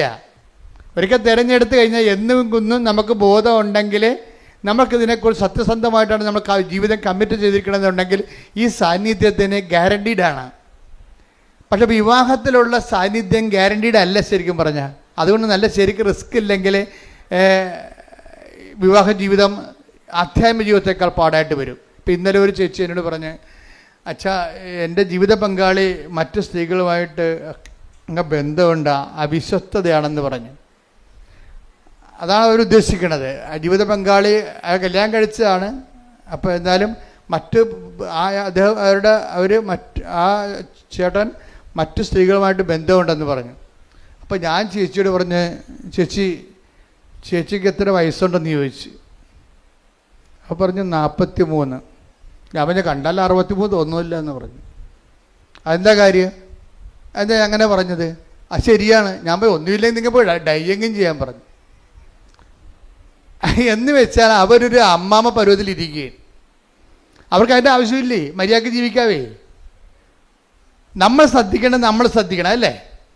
നമ്മുടെ പുരുഷൻ അല്ലെങ്കിൽ നമ്മുടെ സ്ത്രീ മറ്റൊരു ജീവിത പങ്കാളി തേറിപ്പോകുന്നത് എന്തുകൊണ്ടാണ്? പോകാതിരിക്കാനുള്ള പ്രാഥമിക നടപടി ആരാ ചെയ്യേണ്ടത്? നമ്മളാ ചെയ്യേണ്ടത്. നിങ്ങളുടെ വീടിൻ്റെ വാതിക്കൽ താക്കോൽ പോയിട്ട് കൃപാസന വാതിക്കൽ നോക്കിയാൽ താക്കോൽ കിട്ടുക. അതാണ് പ്രശ്നം. നിങ്ങൾ ചെയ്യാനുള്ള സംഭവം ഞാൻ ഉടനെ ചേച്ചിയോട് പച്ചമ നടത്തി പറഞ്ഞ്, എൻ്റെ സ്വഭാവം നിങ്ങൾക്ക് അറിയാവില്ല. അപ്പോൾ അവിടെ തന്നെ കാര്യങ്ങൾ പറയും. ദൈവികമായ കാര്യങ്ങളാണ് ദൈവികമായിട്ട് സംസാരിക്കും, മാനുഷികമായ കാര്യങ്ങളാണെങ്കിൽ മാനുഷികമായിട്ട് സംസാരിക്കും. ഇപ്പോൾ പണ്ട് ഞങ്ങൾ അപ്പോൾ ഉടനെ ചേച്ചി കാര്യം മനസ്സിലായി. നിങ്ങൾ ചില ചേച്ചിമാരുടെ ഒരു പ്രശ്നം വന്നത്, ഇനിയിപ്പോൾ എന്നാ നോക്കാനാണ്, കെട്ടി കഴിഞ്ഞത് പറയുകയും ചെയ്ത്, ഇനിയിപ്പോൾ ആരാ ബോധിപ്പിക്കാനാണ്? അപ്പോൾ ഇത്രയും നാൾ നിങ്ങൾ ബോധിപ്പിച്ചുകൊണ്ടിരിക്കുന്നത് കെട്ടാൻ പോണവനെ ബോധിപ്പിക്കാൻ പോകുകയല്ല ഞാൻ. പക്ഷേ ഇനിയാണ് ബോധിപ്പിക്കൽ കൂടുതൽ വേണ്ടി വരണത്. വിവാഹ ജീവിതത്തിലുള്ള റിസ്ക് അതാണ്. ഈ കെട്ടിയവളെയും കെട്ടിയവനെയും മരണം വരെ ബോധിപ്പിക്കേണ്ടി വരും. അതുകൊണ്ട് വൃത്തിമേനോട് ജീവിക്കണം, ബോഡി കറക്റ്റ് ചെയ്ത് ജീവിക്കണം. അതുപോലെ തന്നെ ഈ വിവാഹ ബന്ധത്തിൽ തന്നെ ശാരീരിക ബന്ധമുണ്ട്. അതിൻ്റെ പ്രധാനപ്പെട്ട ഒരു ലക്ഷ്യം തന്നെ അതാണ്.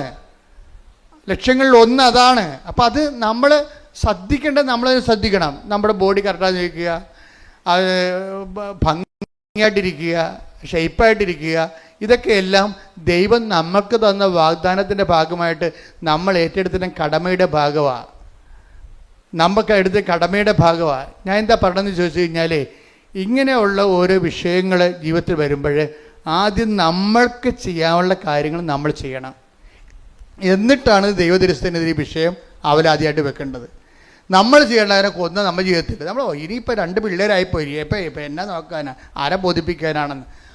ജീവിതകാലം മൊത്തം ബോധിപ്പിക്കലല്ലേ? ബോധിപ്പിക്കാതെ എങ്ങനെ ജീവിക്കും? പഞ്ചായത്തുകാരെ ബോധിപ്പിക്കാതെ നിങ്ങളുടെ വീട്ടിൽ നിങ്ങൾക്ക് താമസിക്കാൻ പറ്റുമോ? നിങ്ങളൊന്ന് വീടിൻ്റെ ഒരു ഇറക്കം എടുത്തു നോക്കിയേ. പഞ്ചായത്തുകാർ അപ്പോൾ എന്തെങ്കിലും പറയും, ബോധിപ്പിക്കാൻ ജീവിക്കാം. പച്ച വെള്ളം വേണമെന്നുണ്ടെങ്കിൽ വാട്ടർ അതോറിറ്റിയെ ബോധിപ്പിക്കാൻ ജീവിക്കാൻ പറ്റുമോ? ഇല്ല. എല്ലാം ബോധിപ്പിച്ചേ ജീവിക്കാൻ പറ്റത്തുള്ളൂ. അപ്പോൾ നമ്മുടെ ജീവിതകാലം മുഴുവൻ മനുഷ്യനെയും ദൈവത്തെയും ബോധിപ്പിച്ച് മാത്രമേ ഈ പച്ചയായിട്ടുള്ള ജീവിത യാഥാർത്ഥ്യങ്ങളെ ഓവർടേക്ക് ചെയ്തിട്ട് കാര്യമില്ല.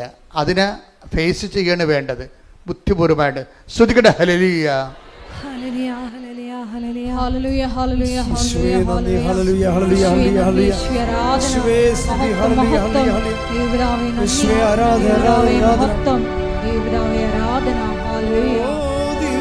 ദിവ്യകാരുണ്യ സ്നേഹമേ അങ്ങേക്കൊരായിരം സ്തോത്രമേകാം.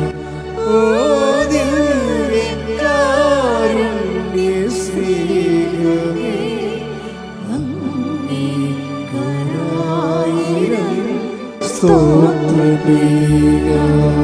പരിശുദ്ധ പരമദിവ്യകാരുണ്യത്തിന് നേരവും ആരാധനയും സ്തുതിയും പുകഴ്ചയും ഉണ്ടായിരിക്കട്ടെ. പരിശുദ്ധ പരമദിവ്യകാരുണ്യത്തിന് നേരവും ആരാധനയും സ്തുതിയും പുകഴ്ചയും ഉണ്ടായിരിക്കട്ടെ.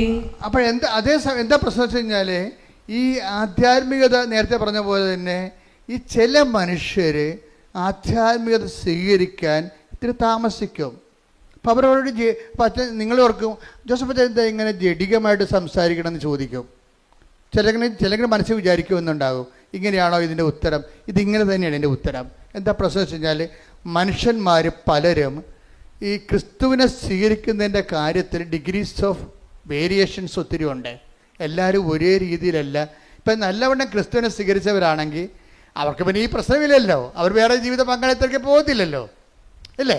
നല്ലവണ്ണം ക്രിസ്തുവിനെ സ്വീകരിച്ചവരാണെങ്കിൽ പോകത്തില്ല. ക്രിസ്തുവിനെ സ്വീകരിക്കാത്ത ഭർത്താക്കന്മാരില്ലേ, ഭാര്യമാരില്ലേ? ഉണ്ടല്ലോ. അതാണ് ഇപ്പം വചനെടുത്ത് 1 കൊറിന്ത്യൻസ് 2:14 എടുത്ത് ശ്രുതികട ഹല്ലേലൂയ ഹല്ലേലൂയ ഹല്ലേലൂയ ഹല്ലേലൂയ. യേശുവേ നന്ദി, യേശുവേ സ്തുതി, ഹല്ലേലൂയ. യേശുവേ ആരാധന ആരാധന ആരാധന. 1 കൊരിന്തോസ് 2:14. 1 കൊരിന്ത്യൻസ് 2:14. ലൗകിക മനുഷ്യന് അതേ കിടക്കണം. എന്താണ് സംഭവം? ലൗകിക ഒന്ന് പറഞ്ഞേ. ലൗകിക മനുഷ്യന് ലൗകിക മനുഷ്യന് ദൈവാത്മാവിന്റെ ദാനങ്ങൾ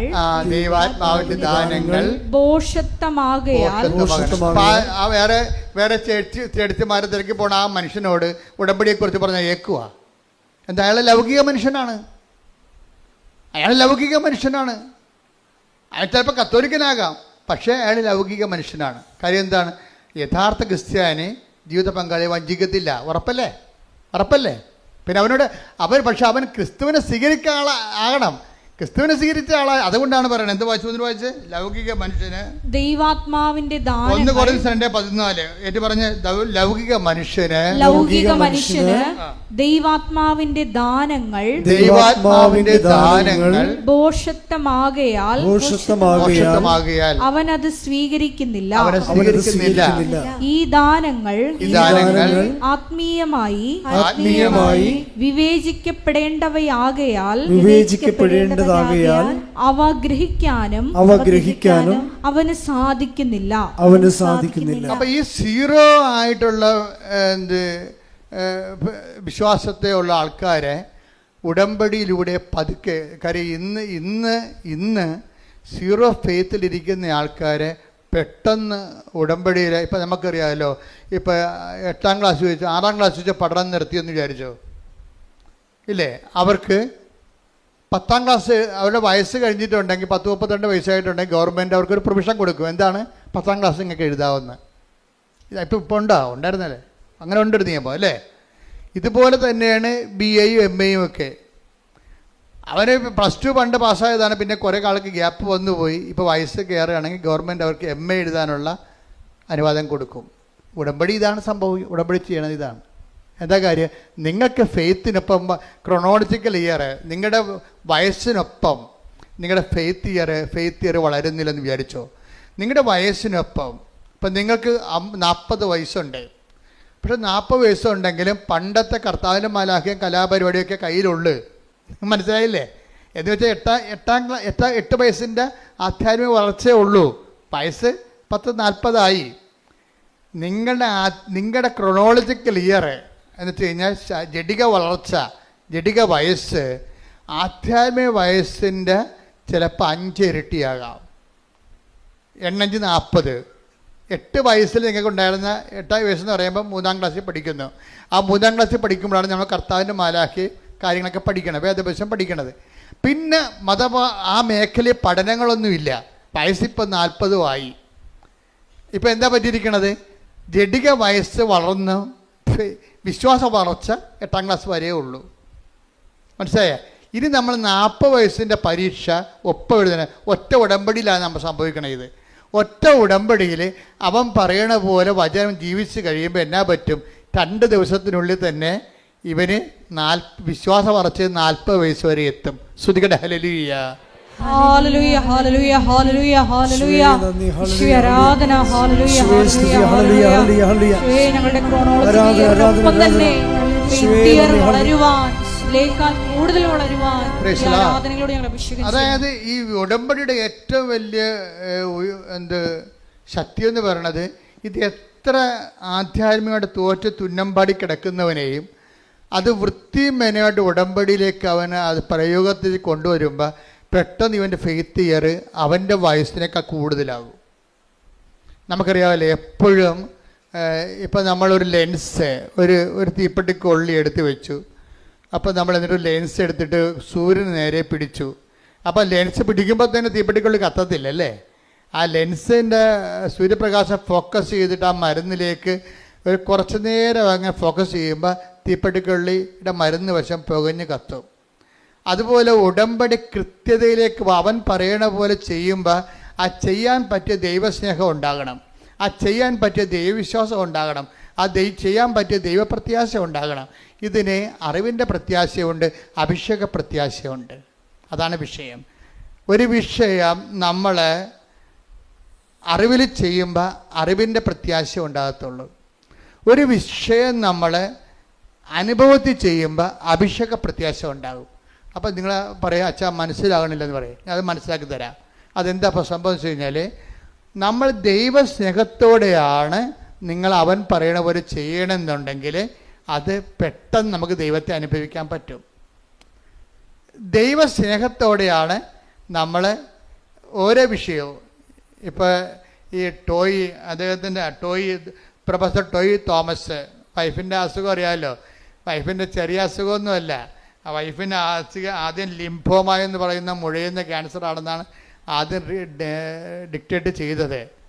പക്ഷേ അതിൻ്റെ സ്കാനിങ് റിപ്പോർട്ട് വന്നപ്പോൾ എന്താ സംഭവിച്ചിരിക്കണമെന്ന് അറിയാം. അത് ആ രോഗം അഡിനോ കസിനോവ എന്ന് പറഞ്ഞ അതായത് ക്യാൻസറിൻ്റെ 5ാം സ്റ്റേജായി. 5ാം സ്റ്റേജായെന്ന് വെച്ചാൽ പിന്നെ ഇനി അതിന് മരുന്നില്ല, അതിന് റേഡിയേഷൻ ഇല്ല, കീമോ ഇല്ല, ഓപ്പറേഷൻ ഇല്ല, ഒന്നുമില്ല. ആകപ്പാടെ ഉള്ളതെന്ന് വെച്ച് കഴിഞ്ഞാൽ മരണം വരെയുള്ള പാലിയേറ്റീവ് കെയർ മാത്രമേ ഉള്ളൂ. ഈ പ്രൊഫസറിൻ്റെ വൈഫിൻ്റെ അവസ്ഥയാണ് പെട്ടെന്ന് പാലിയേറ്റീവ് കെയറിൽ മാത്രമായിപ്പോയി. കാര്യം ആ രോഗത്തിന് മരുന്നില്ല, കീമോ ഇല്ല, റേഡിയേഷൻ നടക്കത്തില്ല, ഓപ്പറേഷൻ ഇല്ല.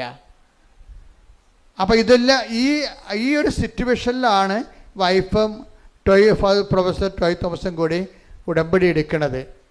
അതായത് ഒരു ക്യാൻസറിന് അതിന് ആ 5th സ്റ്റേജിലാണ് വന്നിരിക്കുന്നത്. അതിന് ഓപ്പറേഷൻ ഇല്ല, കീമോ നടക്കാൻ പറ്റത്തില്ല, പിന്നെ ഓപ്പറേഷനും ഇല്ല, റേഡിയേഷനും ഇല്ല. അപ്പം പിന്നെ എന്താ ഉള്ളത്? മരണത്തിനായി കാത്തിരിക്കുക, ഒരുങ്ങുക മാത്രമേ ഉള്ളൂ ആ വിഷയം. അപ്പം ആ ഒരു സിറ്റുവേഷനിൽ ഈ പ്രൊഫസർ എന്താ ചെയ്യണത്? പ്രൊഫസർ പറയണത്, ഞാൻ ഈ പത്രം ഓരോ വീട്ടിലും കൊണ്ടുപോയിട്ട് കർത്താവിനെക്കുറിച്ചും ഞങ്ങളുടെ അനുഭവത്തെക്കുറിച്ചും അവരോട് സംസാരിക്കുമെന്നാണ്. ഇത് ആദ്യം തുടങ്ങിയ പരിപാടിയാണ്, വെറുതെ കൊണ്ടേ കൊടുക്കുകയല്ല. ഈ അറിവിൻ്റെ പ്രത്യാശയും അഭിഷേകത്തിൻ്റെ പ്രത്യാശയും തമ്മിൽ വ്യത്യാസമുണ്ട്. കാര്യം എന്നിട്ട് ഇവർ പറയുന്നത്, അതായത് ഇതിൽ നിന്ന് രക്ഷപ്പെടാൻ കഴിയുമെന്ന് വൈഫിന് പ്രത്യാശ ലഭിച്ചു. ഇവർക്ക് രണ്ടുപേർക്കും പ്രത്യാശ ലഭിക്കുന്നുണ്ട്.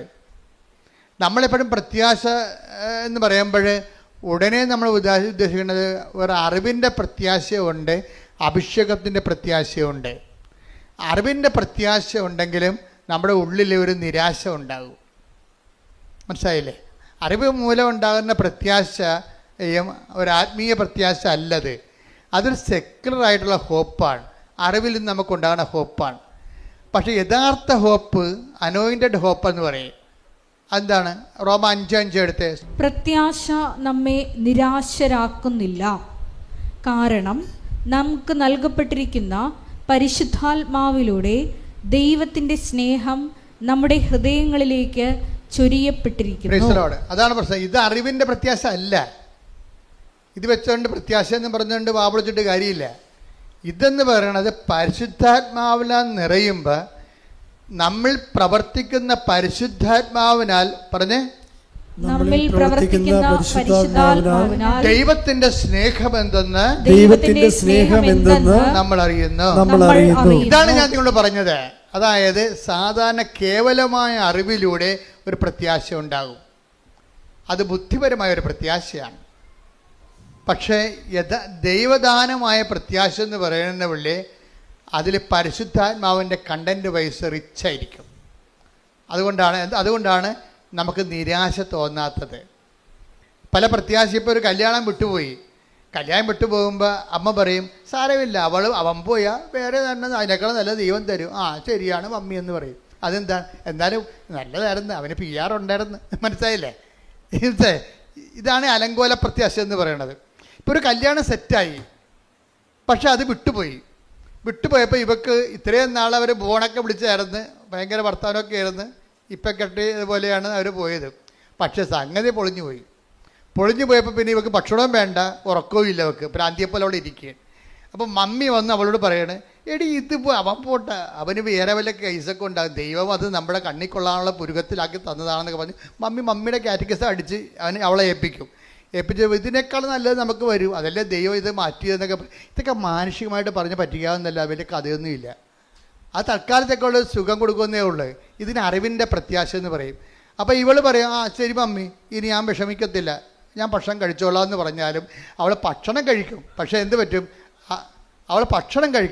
പറ്റും, നിരാശ അവളുടെ ഉള്ളിൽ. ഇപ്പോൾ നല്ലതായിരുന്നത്, അതിന് നല്ല അതിന് PR കിട്ടുമായിരുന്നു, ഇനി വലിയ കുഴപ്പമൊന്നുമില്ല, ഇനി ഏത് കാലമാടനാണോ വരാൻ പോണത് എന്നൊക്കെ ഓർത്തിട്ട് അവൾക്ക് ഭയങ്കര സംഘർഷം ഉണ്ടാകും.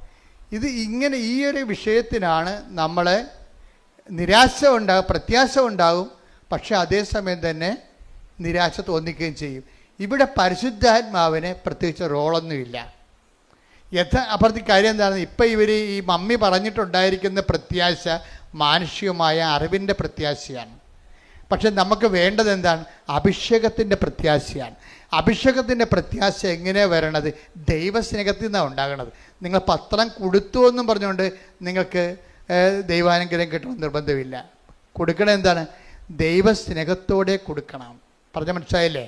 കാര്യം ഇതിൻ്റെ എല്ലാം എപ്പോഴും നമ്മൾ ശ്രദ്ധിക്കേണ്ടത്, ഉടമ്പടിയുടെ ഓരോ കാര്യവും ശ്രദ്ധിക്കേണ്ടത് നിങ്ങൾ ചെയ്യുന്ന. ഇപ്പോൾ രോഗികളെ നിങ്ങളെ പോയി കാണുന്നു, അല്ലേ? രോഗികളെ പോയി കാണുന്നു. അതുപോലെ തന്നെ നിങ്ങൾ വസ്ത്രമില്ലാത്തവർക്ക് വസ്ത്രം കൊടുക്കുന്നു. അതുപോലെ തന്നെ നിങ്ങൾ പൈസ ഇല്ലാത്തവർക്ക് പൈസ കൊടുക്കുന്നു. ഇതൊക്കെ നിങ്ങൾക്ക് സാങ്കേതികമായിട്ടൊക്കെ ചെയ്യാൻ പറ്റും, ആരും ചെയ്യണതാണിത്. പക്ഷേ അതല്ല പ്രശ്നം. ഉടമ്പടിയിൽ അത് ചെയ്യുമ്പോൾ അത് ദൈവികമാകണമെന്നുണ്ടെങ്കിൽ ദൈവസ്നേഹത്തിലൂടെ ചെയ്യാൻ പറ്റത്തുള്ളൂ. ഈ ദൈവസ്നേഹത്തോടെ ചെയ്യുമ്പോഴാണ് ദൈവികമായ, ഇപ്പം നമ്മൾ ഫെയ്ത്ത്, ഹോപ്പ് ആൻഡ് ചാരിറ്റിക്ക് ദൈവിക പുണ്യങ്ങളെന്നാണ് പറയണത്. അപ്പോൾ അതിനെ ദൈവിക പുണ്യം എന്ന് പറയാൻ കാര്യം എന്താണ്, ഈ സംഭവം തന്നെ ഓപ്പൺ മാർക്കറ്റിൽ കിട്ടും പുണ്യങ്ങൾ. നമ്മളതിനെ പുണ്യങ്ങളെന്നല്ലേ വിളിക്കുന്നത്. പ്രത്യാശയൊക്കെ മനുഷ്യന്മാർക്കുണ്ടല്ലോ, അത് കെട്ടിയെടുത്ത് ക്രിസ്ത്യാനി ആയിട്ടില്ലെങ്കിലും പ്രത്യാശ ആൾക്കാർക്കുണ്ടല്ലോ, മാനുഷികമായ പ്രത്യാശ ഉണ്ട്. എന്തുകൊണ്ടാണ് ഇതിനെ ദൈവിക പുണ്യങ്ങളെന്ന് വിളിക്കാൻ കാര്യം എന്താണ്, ദൈവദത്തമായ പുണ്യങ്ങളാണ്. അതായത് പരിശുദ്ധാത്മാവിന് ദാനമായിട്ട് ലഭിക്കുന്നത് കൊണ്ടാണ്. അതുകൊണ്ടാണ് പൗലോസ് 5:5 പറയണത്, പ്രത്യാശ നമ്മളെ നിരാശരാക്കുന്നില്ല. പറഞ്ഞേ, പ്രത്യാശ നമ്മെ നിരാശരാക്കുന്നില്ല.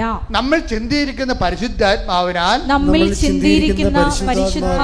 ദൈവത്തിന്റെ സ്നേഹമെന്തെന്ന് നമ്മൾ അറിയുന്നു. അപ്പൊ പ്രത്യാശ നമ്മൾ അനുഭവിക്കുമ്പോഴും അടിസ്ഥാനപരമായിട്ട് നമ്മൾ അനുഭവിക്കുന്നത് എന്താണ്, ദൈവത്തിന്റെ സ്നേഹമാണ്.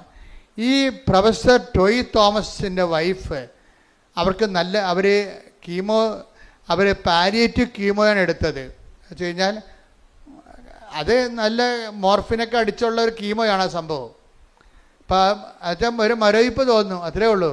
രോഗം സുഖമാക്കുകയില്ല, രോഗത്തിൻ്റെ മരുന്നൊന്നും ഇല്ല, ആ രോഗത്തിന് മരുന്നില്ല, ഓപ്പറേഷൻ ഇല്ലെന്ന് പറഞ്ഞില്ല, റേഡിയേഷൻ ഇല്ല, കീമോയും ഇല്ല. പക്ഷേ ഇത് കഴിയുമ്പോൾ ഇവർക്ക് നല്ല പ്രത്യാശ കിട്ടും. ഇവർ പറയുന്ന വാക്കതാണ്, ഇങ്ങനെയൊക്കെ ഇത്രയും വലിയ ചികിത്സയാണെങ്കിലും എനിക്ക് നല്ല പ്രത്യാശ ഉണ്ടെന്ന്. ആ പ്രത്യാശ എന്ത് പ്രത്യാശയാണ്? പരിശുദ്ധാത്മാവിൻ്റെ പ്രത്യാശയാണ്, ദൈവികമായ പ്രത്യാശയാണ്. ഇവരെന്നോട് ചോദിക്കും, ഇവർ കണ്ണാടി നോക്കി ചോദിക്കണം, കർത്താവേ എൻ്റെ മുടി എന്താണ് കൊഴിയാത്തതെന്ന്. കീമോയൊക്കെ എടുക്കുന്നുണ്ട്, പക്ഷെ മുടി കൊഴിയണില്ല. കാര്യം നീ അഗ്നിയിലൂടെ നടക്കും, അഗ്നി നിന്നെ വിഴുങ്ങത്തില്ല. അഭിഷേക വിധി പ്രകാരമുള്ള പ്രത്യാശയാണ്. ഇത് ദൈവത്തിന് സാധിക്കുന്നത്, നമുക്ക് സാധിക്കുന്നത് ഉടമ്പടിയിലൂടെയാണ്. ദൈവികമായി ദാനം നമുക്ക് അവകാശമാക്കുന്നത് എങ്ങനെയാണ്? അവൻ പറയണത് പോലെ ചെയ്യുമ്പോഴല്ല, അവൻ പറയണത് പോലെ ദൈവസ്നേഹത്തോടെ ചെയ്യുമ്പോഴാണ്. കൈയടിച്ച് ശ്രദ്ധിക്കട്ടെ. ഹല്ലേലൂയ ഹല്ലേലൂയ ഹല്ലേലൂയ. നിബന്ധനകള് ഏറ്റവും പ്രത്യാശയോടെ ദൈവസ്നേഹത്തോടെ ചെയ്യുവാൻ ഈ ആരാധനയിലൂടെ ഞങ്ങളെ അഭിഷേകം ചെയ്യണമേ.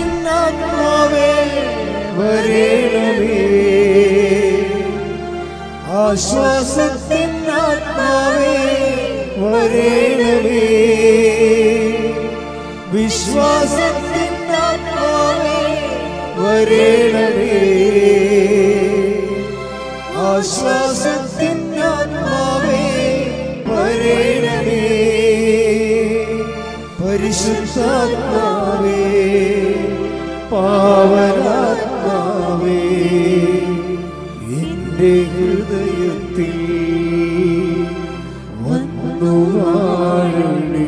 പരിശുദ്ധ പരമ ദിവ്യകാരുണ്യത്തിന് എന്നേരവും ആരാധനയും സ്തുതിയും പുകഴ്ചയും ഉണ്ടായിരിക്കട്ടെ. ഈ കൈ നെഞ്ചത്ത് വെച്ചൊന്ന് ആത്മാർത്ഥത്തോടെ പ്രാർത്ഥിച്ചേ. കർത്താവേ, കർത്താവേ, ഞങ്ങൾക്കെല്ലാവർക്കും അഭിഷേക വിധി പ്രകാരമുള്ള പ്രത്യാശയുടെ അഭിഷേകം ലഭിക്കാൻ ഞങ്ങളെ അനുഗ്രഹിക്കണമേ.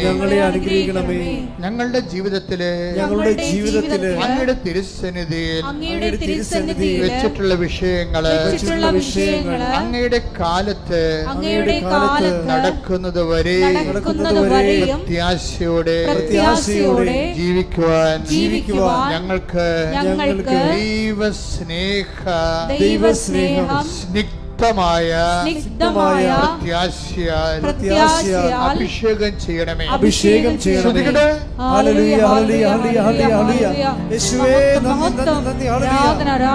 Hallelujah hallelujah. വിശ്വാസത്തിൻ ആത്മാവേ വരേണമേ, ആശ്വാസത്തിൻ ആത്മാവേ വരേണമേ, വിശ്വാസത്തിൻ ആത്മാവേ വരേണമേ, ആശ്വാസത്തിൻ ആത്മാവേ വരേണമേ,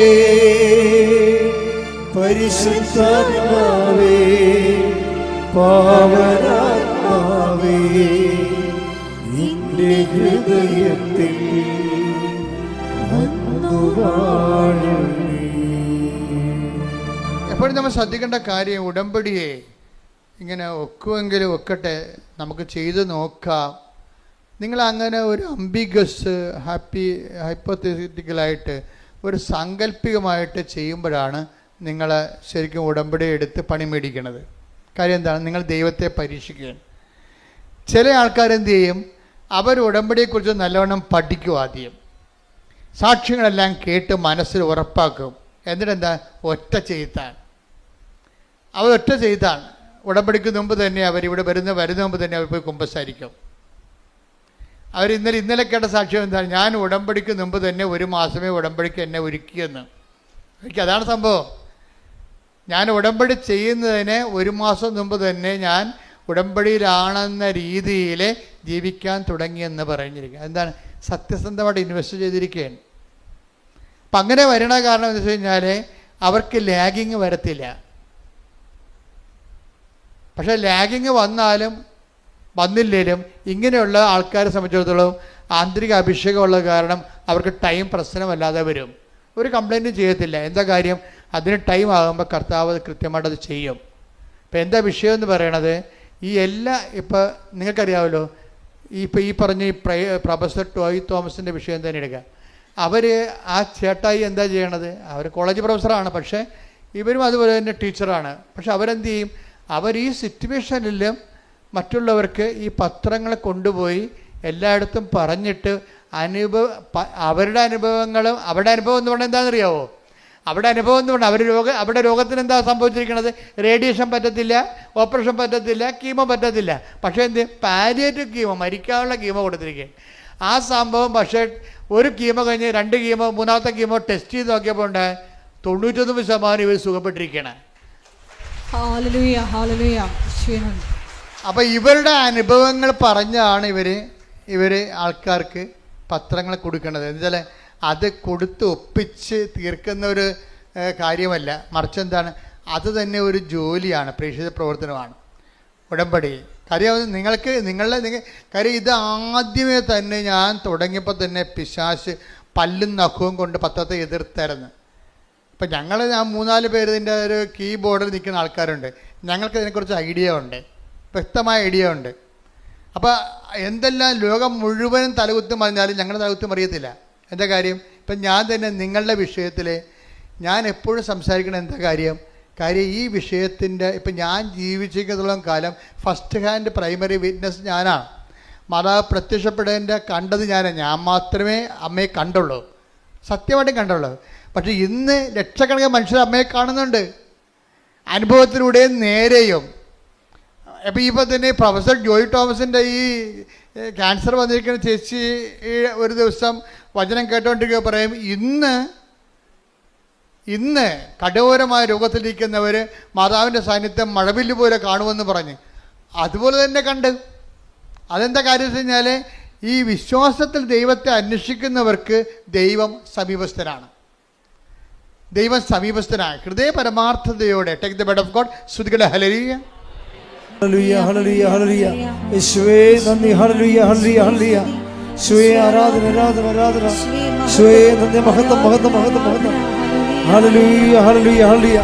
145 സങ്കീർത്തനം 18 തിരുവചനം. സങ്കീർത്തനം 145:18. തന്നെ വിളിച്ചപേക്ഷിക്കുന്നവർക്ക് ഹൃദയ പരമാർത്ഥതയോടെ വിളിച്ചപേക്ഷിക്കുന്നവർക്ക് കർത്താവ് സമീപസ്ഥനാണ്. കളങ്കമില്ലാതെ പരമാർത്ഥത വേണം. അല്ല ഒക്കുവോ? അച്ഛൻ പറഞ്ഞ് ശരിയായിരിക്കുവോ? അത് മഴവില്ല് ചുമ്മാ കണ്ടതല്ലേ? ആകാശത്ത് കാണാം മഴവില്ലൊക്കെ, പിന്നെ അച്ഛൻ പറഞ്ഞതാണ്. അച്ഛൻ പറഞ്ഞാലും പറഞ്ഞില്ലെങ്കിലും മഴവില്ല ഇവിടെ ഉണ്ടാകത്തില്ലേ? ഇങ്ങനെയൊക്കെ എന്ത് വേണമെങ്കിൽ നമുക്ക് സംശയിക്കാം. അതുകൊണ്ട് തന്നെയാണ് ഹൃദയ പരമാർത്ഥതയോടെ. കാര്യം എന്താണ്? കർത്താവ് എന്നോട് സംസാരിച്ചതാണെന്ന് നിങ്ങൾക്കറിയാമല്ലോ. ദൈവഹിതപ്രകാരമുള്ള ദർശനങ്ങളുണ്ടാകും. അപ്പോൾ ആ വ്യക്തിക്ക് അത് ഉദ്ദേശിക്കുന്നുണ്ടെങ്കിൽ ആ വ്യക്തിക്ക് അതിൻ്റെ ഇൻ്റർപ്രിട്ടേഷൻ കൊടുത്തിരിക്കും ദൈവം. ഇങ്ങനെയല്ല നമ്മൾ സ്വപ്നത്തിലൂടെ ഓരോ കാര്യങ്ങൾ വിവേചിക്കുന്നത്. ദൈവഹിതപ്രകാരമുള്ള ദൈവം ഉദ്ദേശിച്ചിട്ട് കൊടുക്കുന്ന സ്വപ്നങ്ങളുണ്ട്, ദൈവം ഉദ്ദേശിച്ചിട്ട് കൊടുക്കുന്ന ദർശനങ്ങളുണ്ട്. അതെന്താണ്? അതിൻ്റെ പ്രിൻ്റ് ഔട്ട് ഉൾപ്പെടെയാണ് അതിൻ്റെ ആ വ്യക്തിയെ അഡ്രസ്സ് ചെയ്യണത് വിത്ത് അഡ്രസ്സാണ് കൊടുക്കണത്. കാര്യം എന്താണ്? ഇത് എന്നെക്കുറിച്ച് പറഞ്ഞതാണെന്ന് ആന്തരികമായ ബോധ്യം എനിക്ക് കിട്ടും. Praise the Lord. ദൈവഹിതപ്രകാരമുള്ള ദർശനങ്ങൾക്കോ സ്വപ്നങ്ങൾക്കോ ദൈവം നിങ്ങൾക്ക് തന്നെ ബോധ്യപ്പെടുത്തി തരും. എന്താണ്? ഇത് നിങ്ങളെ തന്നെ ഉദ്ദേശിച്ച് ചെയ്തിട്ടുള്ളതാണെന്ന് പറയും. അത് പറയുന്ന സമയത്ത് ചിലർക്ക് കുളിരോടുന്ന പോലുള്ള ശാരീരികമായ ഫിസിക്കൽ ഫിനോമിന ഉണ്ടാകും. ദൈവാനുഭവത്തിന് ഒത്തിരിയേറെ രസകരമായ അനുഭവങ്ങളുണ്ട്. കാര്യം അത് പറഞ്ഞുകൊണ്ടിരിക്കുന്ന സമയത്ത് 2 പടി ഇരട്ട അഭിഷേകം എന്ന് പറയും. പറയുന്നവർക്കും കേൾക്കുന്നവർക്കും ഒരേ സമയം തന്നെ ആന്തരികമായ ഈ ബോഡിയിൽ തന്നെ ഫീലിംഗ് ചെയ്യും. ഒരു പ്രത്യേക നമ്മൾ ഒരു പൂരണിപ്പെന്നൊക്കെ പറയുന്ന പോലെ രീതിയിലുള്ള ഒരു ഫീലിംഗ് നമുക്കുണ്ടാകും. കേൾക്കുന്നവർക്കും ഉണ്ടാവും, പറയുന്നവർക്കും ഉണ്ടാവും. അപ്പോൾ എന്താണ്? പരിശുദ്ധാത്മാവിൽ ചെയ്യുന്ന കാര്യങ്ങൾക്കും സംഭവിക്കുന്ന കാര്യങ്ങൾക്കും നമുക്ക് പേഴ്സണൽ കൺകറൻസ് കിട്ടാൻ നമുക്ക് വ്യക്തിപരമായി ദൈവം നൽകുന്ന ശാരീരികമായ അനുഭവങ്ങൾ ഫിസിക്കൽ ഫിനോമെറ്റിസിസമാണ്. ശരിക്കും പറഞ്ഞാൽ ഇങ്ങനെയുള്ള ഒരു വിഷയം ദൈവികമായ കാര്യങ്ങളുടെ ശാരീരികമായ പ്രതിഭാസങ്ങൾ അത് ഇന്നത്തെ കാലത്ത് ഉടമ്പടിയുടെ അനുഭവങ്ങളിൽ കൂടിക്കൂടിയാണ് വരണത്. അപ്പം അത് എല്ലാവർക്കും അതുകൊണ്ടാണ് സുഗന്ധാഭിഷേകം വരണത്, മഴവില്ല വരണത്, അതുപോലെ തന്നെ മാതാവ് സ്വപ്നത്തിൽ വന്ന് വിളിക്കണത്. കഴിഞ്ഞ ദിവസങ്ങളിൽ ഒരു സാക്ഷ്യം ഉണ്ടായെന്ന് വെച്ച് കഴിഞ്ഞാൽ ആ മനുഷ്യന് നമ്മുടെ അദ്ദേഹം പറയണത് ഇവിടെ ഇതിന് വാതിക്കലിരിക്കുന്ന മാതാവ് വന്ന് എന്നെ ഒരു സ്വർണത്തിൻ്റെ വടി കൊണ്ട് ഞാൻ അമ്മയോട് പറഞ്ഞായിരുന്നു, അമ്മ എൻ്റെ ജന്മത്തിൽ ഞാൻ 5:30 എഴുന്നേരം ചരിത്രമില്ല, എനിക്ക് 35 വയസ്സായി, 35 കൊല്ലത്തിനുള്ളിൽ ഇന്ന് വരെ ഞാൻ 8 മണിക്കൊക്കെ എഴുന്നേക്കണത്, ഞാനെങ്ങനെയാണ് 5:30 എഴുന്നേക്കണത്? അപ്പോഴെന്ത് ചെയ്ത് അമ്മ കറക്റ്റ് 5:29 ആയപ്പോൾ കൃപാസം വാദിക്കെ നിൽക്കുന്ന മാതാവ് വന്ന് എന്നെ തോണ്ടി വിളിച്ചു. ഞാൻ ഞെട്ടി എഴുന്നേറ്റ് നോക്കിയപ്പോൾ മണി 5:30. അതായത് ഇത് ഈ കാലങ്ങളിൽ അഡ്രസ്സ് നേരിട്ട് നമുക്ക് അനുഭവം കിട്ടും, നേരിട്ട്. അതായത് ഒന്നാമത്തെ കൃപാസനത്തിൻ്റെ വിഷയം സഞ്ചാരി മാതാവാണ്. എന്ന് വെച്ച് കഴിഞ്ഞാൽ ഇപ്പം തന്നെ ഇവരുടെ കാര്യം തന്നെ എടുക്കാം. ഇവരുടെ കാര്യം, ഇവർക്ക് ഈ ക്യാൻസർ 99% കുറഞ്ഞല്ല, പിന്നെ 1% ഉള്ളു. അപ്പം ആ സന്തോഷ വാർത്ത എന്നെ അറിയിക്കാൻ വേണ്ടി അവരിവിടെ വന്നു. അവരിവിടെ വന്നപ്പോൾ എന്നാ പറ്റിയത്, പ്രൊഫസർ ഇവിടെ വന്നപ്പോൾ ഓഫീസിൽ നിന്ന് പറഞ്ഞ് നിങ്ങൾ കഴിഞ്ഞ ആഴ്ച കണ്ടതല്ലേ അച്ഛനെ, കണ്ടിട്ട് പോയപ്പോഴല്ലേ ഇത്രയും കുറഞ്ഞിരിക്കണത്, ഇനിയിപ്പം നിങ്ങൾക്ക് 90 ദിവസം കഴിഞ്ഞ് കാണാൻ പറ്റത്തുള്ളൂ. കാര്യം ഒത്തിരി പേര് കാണാനുണ്ട്, ഒരു പ്രാവശ്യം പോലും കാണാത്തവരുണ്ടല്ലോ. അപ്പം പ്രൊഫസറിന് അത് കാര്യം മനസ്സിലായപ്പോൾ പ്രൊഫസർ സങ്കടത്തോടെയാണെങ്കിൽ തിരിച്ചുപോയി. പിറ്റേ ദിവസമുണ്ട് ഞാൻ പ്രൊഫസറിൻ്റെ വീടിൻ്റെ വാതിൽക്കൽ നിൽക്കണം. അല്ല, എനിക്കറിയാൻ പാടില്ല, ഞാൻ ചേന്നമംഗലത്ത് പോയ ആളാണ്. ചേന്നമംഗലത്ത് ഞാൻ ചേന്നമംഗലം എൻ്റെ പഠനത്തിൻ്റെ ഒരു ഭാഗമാണ്. പഴയകാല ക്രിസ്ത്യൻ സെറ്റിൽമെൻറ്റാണ് ചേന്നമംഗലം എന്ന് പറയുന്നത്. 1800 കൊല്ലം പഴക്കമുള്ള സെറ്റിൽമെൻറ്റാണ്. അപ്പം അതിനെക്കുറിച്ചുള്ള പഠനങ്ങളൊക്കെ ഉണ്ട്. ഞാൻ പഠിച്ച ഒരു പുസ്തകം എഴുതുന്നുണ്ട്. ആ പുസ്തകത്തിൻ്റെ ആവശ്യത്തിന് വേണ്ടി ഞാൻ ചേന്നമംഗലത്ത് യഹൂദ പള്ളി ചെന്ന്, ആ പള്ളി ഒത്തിരി ഇടാകൂടങ്ങളിൽ പോയിട്ടാണ് ആ പള്ളിയിലെത്തിയത്. പള്ളിയെത്തിയപ്പോൾ പള്ളി അടച്ചിട്ടിരിക്കാൻ. പള്ളി അടച്ചിട്ടപ്പോൾ റോഡ് വക്കെ നിന്നിരിക്കുന്ന ഒരാളിനെ ഞാൻ വിളിച്ചിട്ട് ഞാൻ കാറിലേക്ക് വിളിച്ചപ്പോൾ അയ്യോ ജോസഫത്തല്ലേ, എന്താ ഇവിടെ എന്ന് ചോദിച്ചു. ഞങ്ങൾ ഇന്നലെ അച്ഛനെ കാണാമെന്നു. അപ്പോഴെന്ത്, അച്ഛാ ഞങ്ങൾ സാക്ഷ്യം പറയാൻ ഇരിക്കുകയാണ്, 1% കൂടിയേ എനിക്ക് ക്യാൻസർ ഉള്ളൂ, ബാക്കിയെല്ലാം അമ്മ ഏറ്റെടുത്ത്, അച്ഛാ ഒന്ന് പ്രാർത്ഥിക്കാൻ പറഞ്ഞു. അപ്പോൾ എന്താണ്, ഇവിടുന്ന് മടക്കി വിട്ട ആളെ അമ്മ എന്നെ അവിടെ വീട്ടിൽ കൊണ്ട് ആശീർവദിച്ചു. അപ്പോൾ എന്താ പ്രശ്നം എന്ന് വെച്ച് കഴിഞ്ഞാൽ സഞ്ചാരി മാതാവ് ഇതാണ് സംഭവം. ഈ കാലങ്ങളിൽ ഉടമ്പടിയുടെ വിഷയം എന്ന് പറയണത് ജീവനോടെ അത് ഞാൻ പറഞ്ഞ ഉടമ്പടി നിങ്ങൾ അതിൻ്റെ ഒഴുക്കത്തുനിന്ന് ഒഴുകിയാൽ മതി. മനസ്സിലായോ? ഉടമ്പടി തടസ്സമില്ലാതെ ഒന്ന് ഒഴുകിയാൽ മതി. അതിൻ്റെ ഫലം സ്വാഭാവികമായിട്ട് ഉണ്ടാകണം. നമുക്ക് റിസ്ക് ഇല്ല. എന്താ കാരണം, ഒരു കാര്യം നടന്നില്ലെങ്കിൽ ദൈവം അത് ഏറ്റെടുത്തിട്ടുണ്ടെങ്കിൽ ദൈവം നേരിട്ട് ആ വിഷയത്തിൽ തീരുമാനം ഉണ്ടാക്കും. അതാണ് ഉടമ്പടി. എന്താ കാര്യം, ഇത് മാതാവിൻ്റെ പ്രത്യക്ഷീകരണത്തിൻ്റെ സ്ഥിരീകരണത്തിൻ്റെ വിഷയമായത് കാരണം നമ്മളെ അനുഗ്രഹിക്കുക, സാക്ഷികളാക്കി മാറ്റുക ആരുടെ ആവശ്യമാണ്? നമ്മുടെ ആവശ്യം പോലെ തന്നെ ദൈവത്തിൻ്റെ ആവശ്യമാണ്. അതുകൊണ്ടാണ് ഇത് സ്പീഡാകുന്നതിൻ്റെ കാര്യം. നിങ്ങൾക്ക് ചിലർക്ക് പറ്റുന്ന അബദ്ധം, നിങ്ങളിങ്ങനെ പൊട്ടം കണ്ണാനെ പോലെ തപ്പിയും തടഞ്ഞു വെക്കുക, എന്തിനൊക്കെ ചെയ്യോ, ഇനി അതെവിടെ കൊടുക്കാനാണ്, രോഗികളെ കാണാനാണ്, ആരെ കാണാനാണ്, നമ്മുടെ താലൂക്കിൽ ഗവൺമെൻറ് ആശുപത്രി ഉണ്ടാ കൊള്ളാം, നല്ല പരിപാടിയെ പോയി. അവിടെ ഇന്ന് വരെ ഒരു ഗവൺമെൻറ് ആശുപത്രി പോയിട്ടില്ല, എല്ലാം പ്രൈവറ്റ് ആശുപത്രിയിലേ പോയിട്ടുള്ളൂ. അപ്പോൾ പാവത്തിനൊക്കെ ഉള്ള ഗവൺമെൻറ് ആശുപത്രി ആയിരിക്കുമല്ലോ ഉള്ളത്, അവരെല്ലാം പോയി കാണേണ്ടത്. അപ്പോൾ അവരെപ്പോൾ കാണുമ്പോൾ ഇവർക്ക് അറിയത്തില്ല, ഇവരുടെ മനുഷ്യരുടെ സംസർഗബോധമാണ്. നമ്മുടെ താലൂക്കിൽ ഗവൺമെൻറ് ആശുപത്രി ഉണ്ടാകുന്ന പോലും അവർക്ക് അറിയത്തില്ല, അത്രയും ബന്ധമുള്ളു. അങ്ങനെ മനുഷ്യനുമായിട്ട്, സാധാരണ മനുഷ്യനായിട്ട് ഒരു ബന്ധമില്ലാത്തവരെ ഇപ്പോഴെന്ത് ഉടമ്പടി എന്ത് ചെയ്യും, അവരെ തിരക്കിപ്പോകും. തിരക്കി പോകണത് ഉടമ്പടിയുടെ ഒരു നിയോഗം നിറവേറ്റാനല്ല, ശരിക്കും പറഞ്ഞാൽ ദൈവത്തിൻ്റെ സ്നേഹത്തിൽ നിങ്ങൾ വളരാൻ വേണ്ടിയാണ്. Price the Lord. അത് മനസ്സിലായി, അത് ഓർത്തേക്കണം. ഉടമ്പടി അപ്പോൾ നിങ്ങൾ ഞങ്ങൾ പ്രൈവറ്റ് ആശുപത്രിയിൽ പോയി, ഞങ്ങളത് കണ്ടു, രോഗികൾ കണ്ടു, കുറേ നേരം അവിടെ ഇരുന്ന് സംസാരിച്ചു, അവർക്ക് ഞങ്ങളുടെ കയ്യിലുള്ളതൊക്കെ കൊടുത്തു എന്നൊക്കെ പറഞ്ഞാൽ അതൊന്നും ഉടമ്പടി വർക്ക് ചെയ്യത്തില്ല. നിങ്ങൾ എന്താ കാര്യം നിങ്ങൾ ചെയ്യണ കാര്യങ്ങളെല്ലാം ആരാ? ക്രിസ്തുവിനോടുള്ള സ്നേഹത്തോടെയാണ് ചെയ്യേണ്ടത്. Price the Lord. ഇത് നിങ്ങൾ ചെയ്യുമ്പോഴെല്ലാം കർത്താവിൻ്റെ സ്നേഹത്തിലാണ് അത് ചെയ്യേണ്ടത്. പ്രാർത്ഥിക്കുക. കർത്താവായ ദൈവമേ, ഞങ്ങൾ ചെയ്യുന്ന ഓരോ പ്രേക്ഷിത പ്രവൃത്തികളും അങ്ങയുള്ള സ്നേഹത്താൽ സുവിശേഷത്തിന്റെ സാക്ഷിയായി ചെയ്യുവാൻ ഇടയാക്കണമേ. അപ്പോഴേ ഇതിൻ്റെ വിഷയത്തിൽ നമ്മൾ ചെയ്യും തോറും നമ്മൾക്ക് പരിശുദ്ധാത്മാവിനെ കിട്ടും. നമുക്കിത് ചെയ്യുമ്പോൾ ഈ പരിശുദ്ധാത്മാവിലാണ് നിങ്ങൾ ചെയ്തത്, അത് ഉടമ്പടിയുടെ കാര്യങ്ങൾ നിറവേറ്റാൻ വേണ്ടി, നമ്മുടെ കാര്യം നേടാൻ വേണ്ടി ഉള്ള ഉദ്ദേശത്തിലാണ് ചെയ്തതെന്ന് അറിയാൻ പറ്റും നമുക്ക്. ഇപ്പം നിങ്ങളൊരു കാര്യം ചെയ്ത് ഒരു സാരി വാങ്ങിച്ചു കൊടുത്തു, അല്ലെങ്കിൽ നിങ്ങൾ പൈസ ആൾക്കാർക്ക് കൊടുത്തു, അല്ലെങ്കിൽ നിങ്ങൾ ഭക്ഷണം പാകം ചെയ്തവനെ കൊടുത്തു. ഇത് നിങ്ങൾ ചെയ്യുമ്പോൾ ഇത് പരിശുദ്ധാത്മാവിലാണ് ചെയ്തത്. അതാ നിങ്ങളുടെ ഹ്യൂമൻ സ്പിരിറ്റിൽ ഉടമ്പടിയുടെ കാര്യങ്ങൾ നിറവേറ്റാൻ വേണ്ടി ചെയ്യണമല്ലോ എന്ന് വിചാരിച്ചുകൊണ്ട് ചെയ്യാൻ വേണ്ടി ചെയ്തതാണോ എന്ന് അറിയാൻ നമുക്ക് പറ്റും. എങ്ങനെ അറിയാൻ പറ്റുമെന്ന് അറിയാമോ? പരിശുദ്ധാത്മാവിലാണ് ചെയ്തതെങ്കിൽ പിന്നെയും പിന്നെയും ചെയ്യാൻ വേണ്ടി നമുക്ക് സ്പിരിറ്റ് ഉണ്ടാകും. ഇല്ലെന്നുണ്ടെങ്കിൽ ഇന്ന് രോഗികൾ കൊണ്ടേ കൊടുത്ത് ഇനിയിപ്പോൾ 90 ദിവസം അത് അവരെ കൊടുത്താൽ മതിയല്ല. മനസ്സിലായില്ലേ? 90 ദിവസം ഉണ്ട്. അപ്പോൾ എല്ലാ ആഴ്ചയും കൊണ്ടുപോയി രോഗികൾക്ക് ഭക്ഷണം കൊടുക്കണം. കുഴപ്പമില്ല, 90 ദിവസം വരെ കൊടുക്കാം, പട്ടണത്തിനും കൊടുക്കാം. അപ്പം നമ്മൾ ഈ ദിവസം എണ്ണി കൊടുക്കും. അത് പക്ഷേ അതിനൊന്നും കൗണ്ട് ഡൗൺ ആണ്. അതൊക്കെ എന്താ പ്രശ്നം വെച്ച് കഴിഞ്ഞാൽ അത് ഉടമ്പടി പ്രകാരമല്ല. അത് നിങ്ങളുടെ വയറ്റിപ്പഴുപ്പിന് വേണ്ടി നിങ്ങൾ ചെയ്യുന്ന എന്തോ ഒരു ദൈവത്തിൻ്റെ കണ്ണി പൊടിയിടാൻ വേണ്ടിയുള്ള എന്തോ ഒരു തരം പ്രവർത്തനങ്ങളാണ്, മനുഷ്യപ്രവർത്തനങ്ങളാണ്. അത് പ്രേക്ഷിത പ്രവർത്തനങ്ങളല്ല. ഇത് പ്രേക്ഷിത പ്രവർത്തനവും മനുഷ്യപ്രവർത്തനവും തമ്മിലുള്ള വ്യത്യാസം. പ്രേക്ഷിതം മീൻസ് അതിൻ്റെ അർത്ഥം എന്താ? വൺ ഹു ഈസ് സെൻറ്റ്, അല്ലേ? പ്രേക്ഷിതം അതായത് ഒരാളെ പറഞ്ഞു വിടുക. ഒരാൾ പറഞ്ഞിട്ടാണ് നമ്മളത് ചെയ്യണത്. അതിനാണ് പ്രേക്ഷിതം എന്ന് പറയണത്. സംസ്കൃത വാക്കാണ്. അതിനാ പ്രേക്ഷിത എന്നൊക്കെ പറയത്തില്ലേ. എന്നുവെച്ചാൽ സ്വയം ചെയ്യണതല്ല. ദൈവം എൻ്റെ പിതാവ് എന്നെ അയച്ചതുപോലെ ടേക്ക് ദ ബെഡ് അപ്പ് ശ്രദ്ധിക്കട്ടെ. ഹല്ലേലൂയ ഹല്ലേലൂയ ഹല്ലേലൂയ. യേശുവേ നന്ദി, യേശുവേ സ്തുതി. ഹല്ലേലൂയ ഹല്ലേലൂയ ഹല്ലേലൂയ ഹല്ലേലൂയ. യേശുവേ ആരാധന ആരാധന ആരാധന. യേശുവേ നന്ദി, മഹത്വം മഹത്വം മഹത്വം. യോഹന്നാൻ 20:21.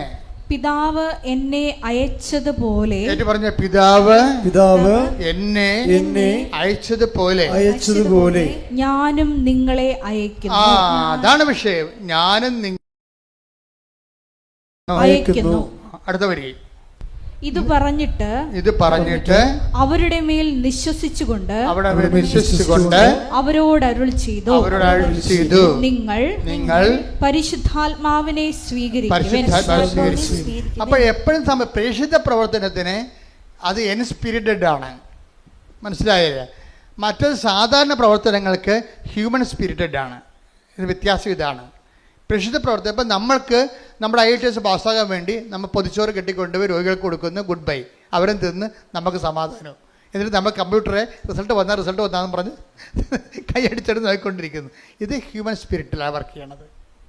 പ്രേക്ഷിത പ്രവർത്തനം എന്ന് പറഞ്ഞാൽ എന്താണ്? എൻ്റെ പിതാവ് എന്നെ അയച്ചതുപോലെ. പിതാവ് യേശുവിന് ഏറ്റവും വലിയ പ്രേക്ഷിതനാരാണ്? ഈശോയാണ്. അപ്പ അയച്ചതാണ്. എൻ്റെ പിതാവിനെ അയച്ചതുപോലെ എന്ത് ചെയ്യണം? ഞാനും നിങ്ങളെ അയക്കുന്നു. അപ്പോൾ നിങ്ങൾ പോകുമ്പോൾ യേശുക്രിസ്തുവാണ് നിങ്ങളെ ഗവൺമെൻറ് ആശുപത്രിയിലോട്ട് പറഞ്ഞു വിട്ടിരിക്കണത് എന്ന് നമുക്ക് ഫീൽ ചെയ്യണം. അപ്പോഴാണത് പ്രേക്ഷിത പ്രവർത്തനം ആകണത്. യേശുക്രിസ്തുവാണ് നിങ്ങളെ. കർത്താവേ, ഒരു 10 പത്രം കയ്യിൽ എടുത്തേച്ച് അല്ലെങ്കിൽ 10 പൊതിച്ചോറ് ഉണ്ടാക്കുന്ന സമയത്ത് നിങ്ങൾ ജപമാല ചൊല്ലിക്കൊണ്ടാണല്ല രോഗികൾക്ക് വേണ്ടി പൊതിച്ചോറ് ഉണ്ടാക്കുന്നത്. അപ്പോൾ ഉണ്ടായിക്കൊണ്ടിരിക്കുന്ന സമയത്ത് നിങ്ങൾക്ക് അത് കൊണ്ടുപോകുന്നതിന് വേണ്ടി പരിശുദ്ധാത്മാവ് നിങ്ങൾക്ക് ആ സമയത്ത് തരും ദൈവം. അതാണ് പ്രേക്ഷിത പ്രവർത്തനത്തിൻ്റെ ഗുണം. പരിശുദ്ധാത്മാവ് തന്നു കഴിഞ്ഞാൽ ഇപ്പോൾ ഈ ജിബിൻ്റെ സാക്ഷ്യം കണ്ട് ജുബിൻ ഞാൻ പറഞ്ഞു നേരത്തെ പറഞ്ഞ കക്ഷിയില്ലേ, അയാളുടെ ചെറുപ്പക്കാരനാണ്. അയാൾ ഉടമ്പടി എടുത്തപ്പോൾ എന്താ സംഭവിച്ചത്? അയാൾക്ക് 4 സപ്ലൈ ഉണ്ടായത്, പിന്നെ അത് കൂടി 7 സപ്ലൈ ആയി. പിന്നെ എന്ത് ചെയ്ത്? അടുത്ത എഴുത്തിന് 7 സപ്ലൈ ആൾ ജയിച്ചു. അതാണ് വിഷയം. അപ്പോൾ പക്ഷേ അയാൾ ചെയ്യണ കാര്യം എന്താണെന്നറിയാമോ? അതായത് വേറെ ബ്ലോസം എന്നും പറഞ്ഞൊരാളെ കണ്ടുമുട്ടി ആശുപത്രി ചെന്നപ്പോൾ. ബ്ലസ്സൻ, ഈ ജൂബിൻ ബ്ലസ്സൻ എന്ന് പറഞ്ഞ ഒരാളെ ആശുപത്രിയിൽ കണ്ടുമുട്ടി. ബ്ലസ്സൻ എന്താ? ബ്ലസ്സന് ക്യാൻസറാണ്. അപ്പോൾ ബ്ലസ്സനെ ചികിത്സിച്ച് അവന് അയാളുടെ കയ്യിലുള്ളതൊക്കെ കൊടുത്ത് അവന് ഭക്ഷണമൊക്കെ വാങ്ങിച്ചു കൊടുത്ത് ബ്ലസ്സിന് തോന്നി ഇവനിപ്പോൾ പാവപ്പെട്ടവനാണ്, ഇവൻ്റെ അമ്മ ഇവിടെ നിന്ന് നോക്കിക്കൊണ്ടുകൂടെ നിൽക്കണം. അവർ പോയി കുളിക്കുകയോ വല്ലതും ചെയ്യണമെന്നുണ്ടെങ്കിൽ ഇവിടെ ഇവനെ നോക്കാൻ ആരുമില്ല. അപ്പോൾ ജൂബിൻ പറഞ്ഞു, ബ്ലസ്സിൻ്റെ അമ്മയല്ലേ, അമ്മ വീട്ടിൽ പോയി കുളിക്കുക നനക്കൊക്കെ ചെയ്തിട്ട് വാ, ഞാനിവിടെ ഇവരെ നോക്കിക്കൊണ്ട് നിന്നോളാം. കളി വേണ്ട. അത് പ്രേക്ഷിത പ്രവർത്തനം എന്ന് പറഞ്ഞാൽ അതാണ്. കളി മറന്ന കണ്ടില്ലേ? അങ്ങനെ നിന്ന് എത്ര ദിവസം എന്നറിയാവോ? അവൻ പറഞ്ഞു അവർ പാവപ്പെട്ടത് കൊണ്ട് അവർക്ക് ഒരു നേരം ആഹാരം കിട്ടണമെങ്കിൽ പണിയെടുക്കണ്ടേ. അപ്പം അതുകൊണ്ട് ഞാൻ എന്ത് ചെയ്ത്, അമ്മയെ പറഞ്ഞ് വീട്ടിൽ വിട്ടിട്ട് ഞാൻ 1 മാസം അവൻ്റെ കൂടെ നിന്നെന്ന് പറഞ്ഞു. Price the Lord. ഇതാണ് പ്രേക്ഷിത പ്രവർത്തനം. ഇതാണ് പ്രേക്ഷിത പ്രവർത്തനം. അപ്പോൾ അവൻ മരിക്കാനായപ്പോൾ അവൻ പറഞ്ഞു എനിക്ക് ജൂബിനെ കാണണമെന്ന് പറഞ്ഞു. പിന്നെ ജൂബിൻ പോയി കണ്ടു. ജൂബിൻ്റെ കൂടെ കൈ വെച്ച് അവൻ മരിച്ചു. അപ്പോൾ ഒരു മനുഷ്യന്മാരെങ്ങനെ ജീവിക്കണമെന്ന് നോക്കിയേ. അവസാന നിമിഷമാണ് അവനെ ശുശ്രൂഷിക്കാൻ കിട്ടിയെങ്കിലും ആ ജീവിതകാലം മുഴുവൻ ഇതിൽ നിന്ന് വരുമാനം കിട്ടി ഈ ജൂബിനെ. ജൂബിനെ ഈ ബ്ലസ്സനെ സ്നേഹിച്ചതിൻ്റെ പേരിൽ കർത്താവ് അവൻ്റെ മരണം വരെ ഇതിൽ നിന്ന് അവന് വരുമാനം വന്നുകൊണ്ടിരിക്കും, കൃപയുടെ വരുമാനം വന്നുകൊണ്ടിരിക്കും. ഒരിക്കലും ജൂബിനെ ദൈവം മറക്കത്തില്ല. അതുപോലെ നിങ്ങളെയും ദൈവം ഒരിക്കലും മറക്കാനാവാ ദൈവത്തിന് എന്ന് ഓർക്കാൻ പറ്റുന്ന രീതിയിൽ ഒരു പ്രേക്ഷിതയായി നിങ്ങൾ ഉയർത്താനും വളർത്താനും വേണ്ടി ഇടിമുഴക്കം പരിശോധിക്കട്ടെ. തിരഞ്ഞെടുത്തയക്കണമേ എന്ന് പ്രാർത്ഥിക്കുന്നു. ഈ കാലഘട്ടത്തിൽ നിന്റെ കൈയും കാലുമായി പ്രവർത്തിക്കുവാൻ ഈ ആരാധനയിലൂടെ ഞങ്ങളെ അഭിഷേകം ചെയ്യണമേ എന്ന് പ്രാർത്ഥിക്കുന്നു.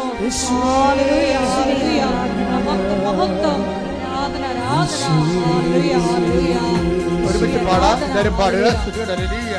ബലഹീനതയിൽ ബലമേകി ബലവാനായോ നടത്തിടുന്നു. ബലഹീനതയിൽ ബലമേകി ബലവാനായോ നടത്തിടുന്നു. കൃപയാലേ കൃപയാലേ കൃപയാലനുദിനവും കൃപയാലേ കൃപയാലേ കൃപയാലനുദിനവും എന്റെ കൃപ നിനക്കു മതി കർത്താവിൻ തിരുവചനം. എന്റെ കൃപ നിനക്കു മതി കർത്താവിൻ തിരുവചനം. അനശ്വരമായ വചനമതേകി അതിശയമായി നടത്തിടുന്നു. അനശ്വരമായ വചനമതേകി അതിശയമായി നടത്തിടുന്നു. കൃപയാലേ കൃപയാലേ കൃപയാലനുദിനവും കൃപയാലേ കൃപയാലേ കൃപയാലനുദിനവും. പരിശുദ്ധ പരമ ദിവ്യകാരുണ്യത്തിന് അപ്പൊ ജൂബിന്റെ പ്രേക്ഷിത പ്രവർത്തനത്തിന്റെ ഒരു മാനദണ്ഡം എന്താണെന്ന് നോക്കിയേ. ജൂബിന്റെ പ്രേക്ഷിത പ്രവർത്തനത്തിന്റെ മാനദണ്ഡം എന്താണ്? അതായത്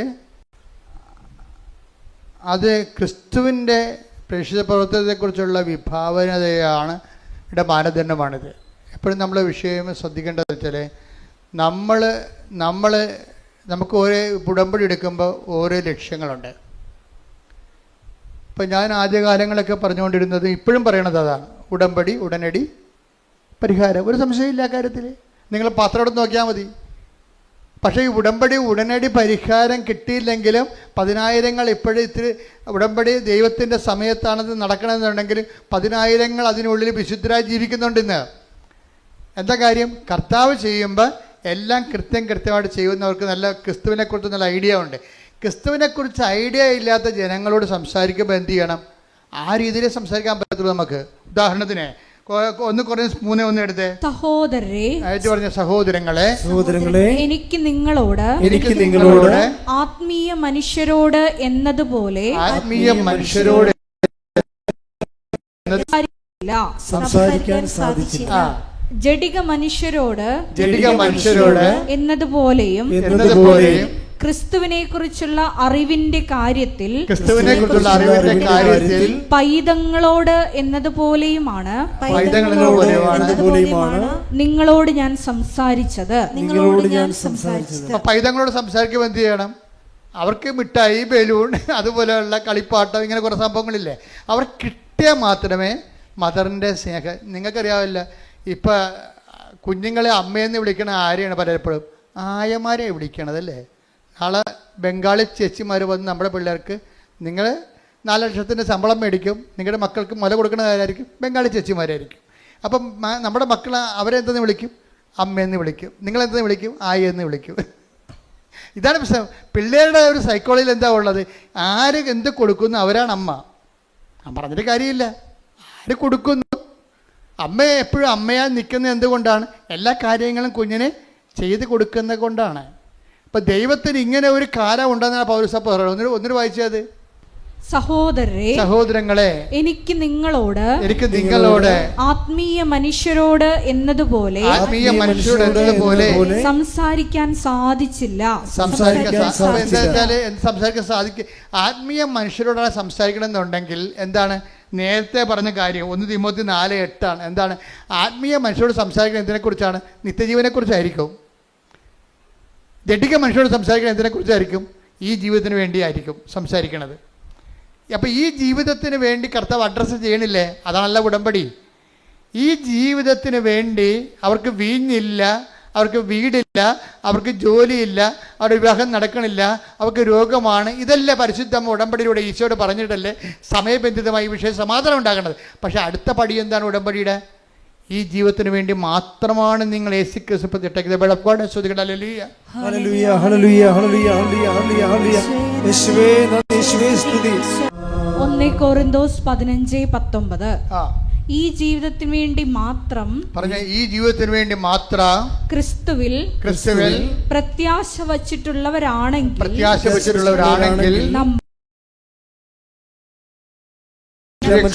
നിർഭാഗ്യരാണ്.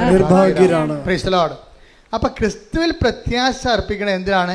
ഈ ജീവിതത്തിന് വേണ്ടിയും മാത്രമാണെന്നാണ് ചോദിക്കണത്. വെച്ചാൽ ഈ ജീവിതത്തിന് വേണ്ടി ഉണ്ട്, ഈ ജീവിതത്തിന് വേണ്ടി, പിന്നെ എന്താണ്? വരാനിരിക്കുന്ന ജീവിതത്തിന് വേണ്ടി കൂടിയാണ്. അപ്പോൾ വരാനിരിക്കുന്ന ജീവിതത്തിന് വേണ്ടി കൂടുതലാണ് നിങ്ങളുടെ ചില കാര്യങ്ങൾ താമസിക്കുന്നുണ്ടെങ്കിൽ എപ്പോഴും ഓർത്തേക്കണം, നിങ്ങളെന്താണ്? നിത്യജീവൻ്റെ എക്സ്പ്രസ് ഹൈവേയിലേക്ക് വന്നു എന്ന്. എന്താ കാര്യം എന്താണ്? ദൈവം ഈ ജീവിതത്തെ ഉടമ്പടിയിൽ ഒരു 3-4 കാര്യങ്ങൾ പടപെടാതെ നിങ്ങളുടെ കാര്യം നടക്കുകയും ചില കാര്യങ്ങൾ താമസിക്കുകയും ചെയ്യുമ്പോൾ അത് താമസിക്കുന്നതല്ല, മറിച്ച് എന്താണ്? നിത്യജീവനെക്കുറിച്ച് നിങ്ങൾ ഈ കാലഘട്ടങ്ങളിൽ ചിന്തിക്കാനും അതിനുവേണ്ടി ഇൻവെസ്റ്റ് ചെയ്യാനും വേണ്ടി ദൈവം നിങ്ങളെ ഒരുക്കുന്നതാണ്. കൈയടിച്ച് ശ്രദ്ധിക്കട്ടെ. ഹല്ലേലൂയ ഹല്ലേലൂയ ഹല്ലേലൂയ ഹല്ലേലൂയ ഹല്ലേലൂയ. യേശുവേ നന്ദി. ഹല്ലേലൂയ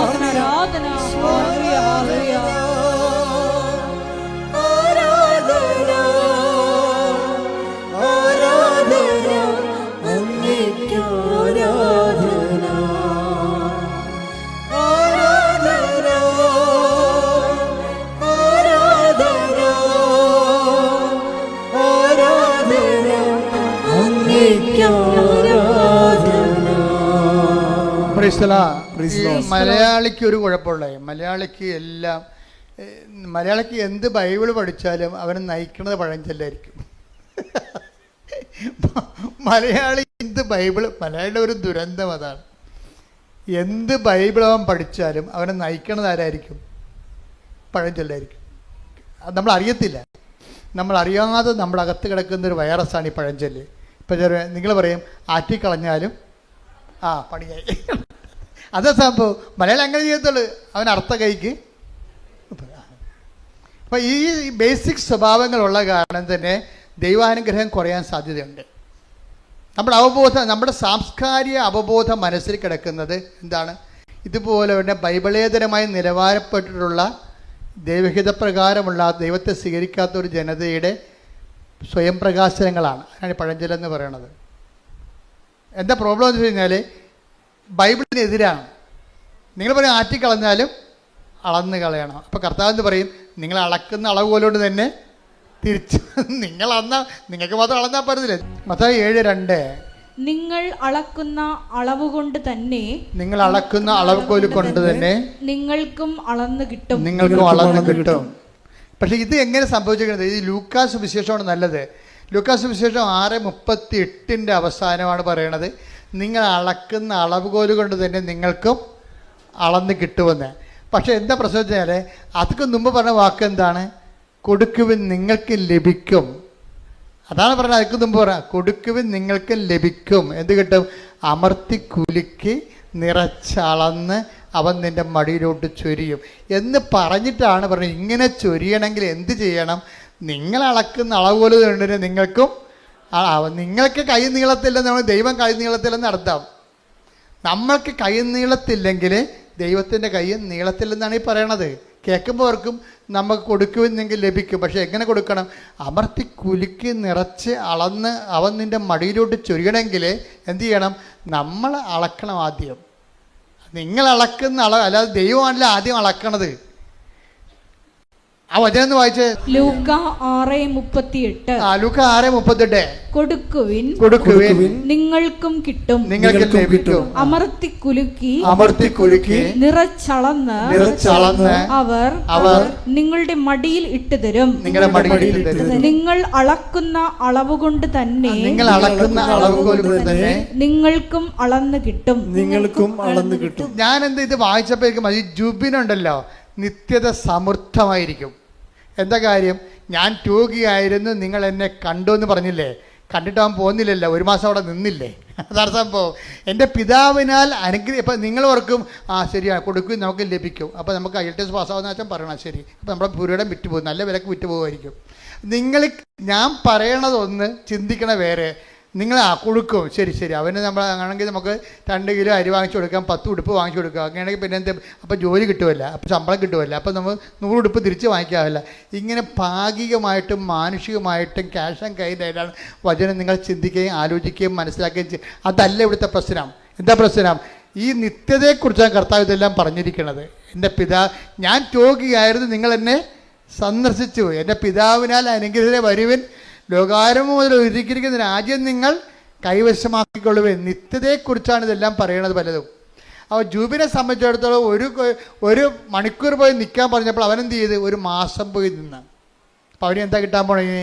നിത്യതയാണ് അവന് വരാൻ പോണത്.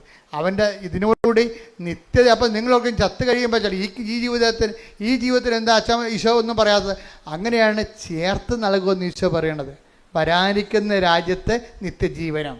ടേക്ക് ദ ബെറ്റർ ഫോർ വരാനിരിക്കുന്ന. ഇപ്പം ഈ ജീവിതത്തിൻ്റെ ഡിമാൻഡ്സുകൾ സാറ്റിസ്ഫൈ ചെയ്തതിന് ശേഷമാണ് അതിൻ്റെ കൂടെ എന്ത് ചെയ്യും? ഉടമ്പടിക്ക് വരാനിരിക്കുന്ന കാലത്ത് നിത്യജീവനം. Take the better for. ശ്രുതികട ഹല്ലേലൂയ ഹല്ലേലൂയ ഹല്ലേലൂയ ഹല്ലേലൂയ.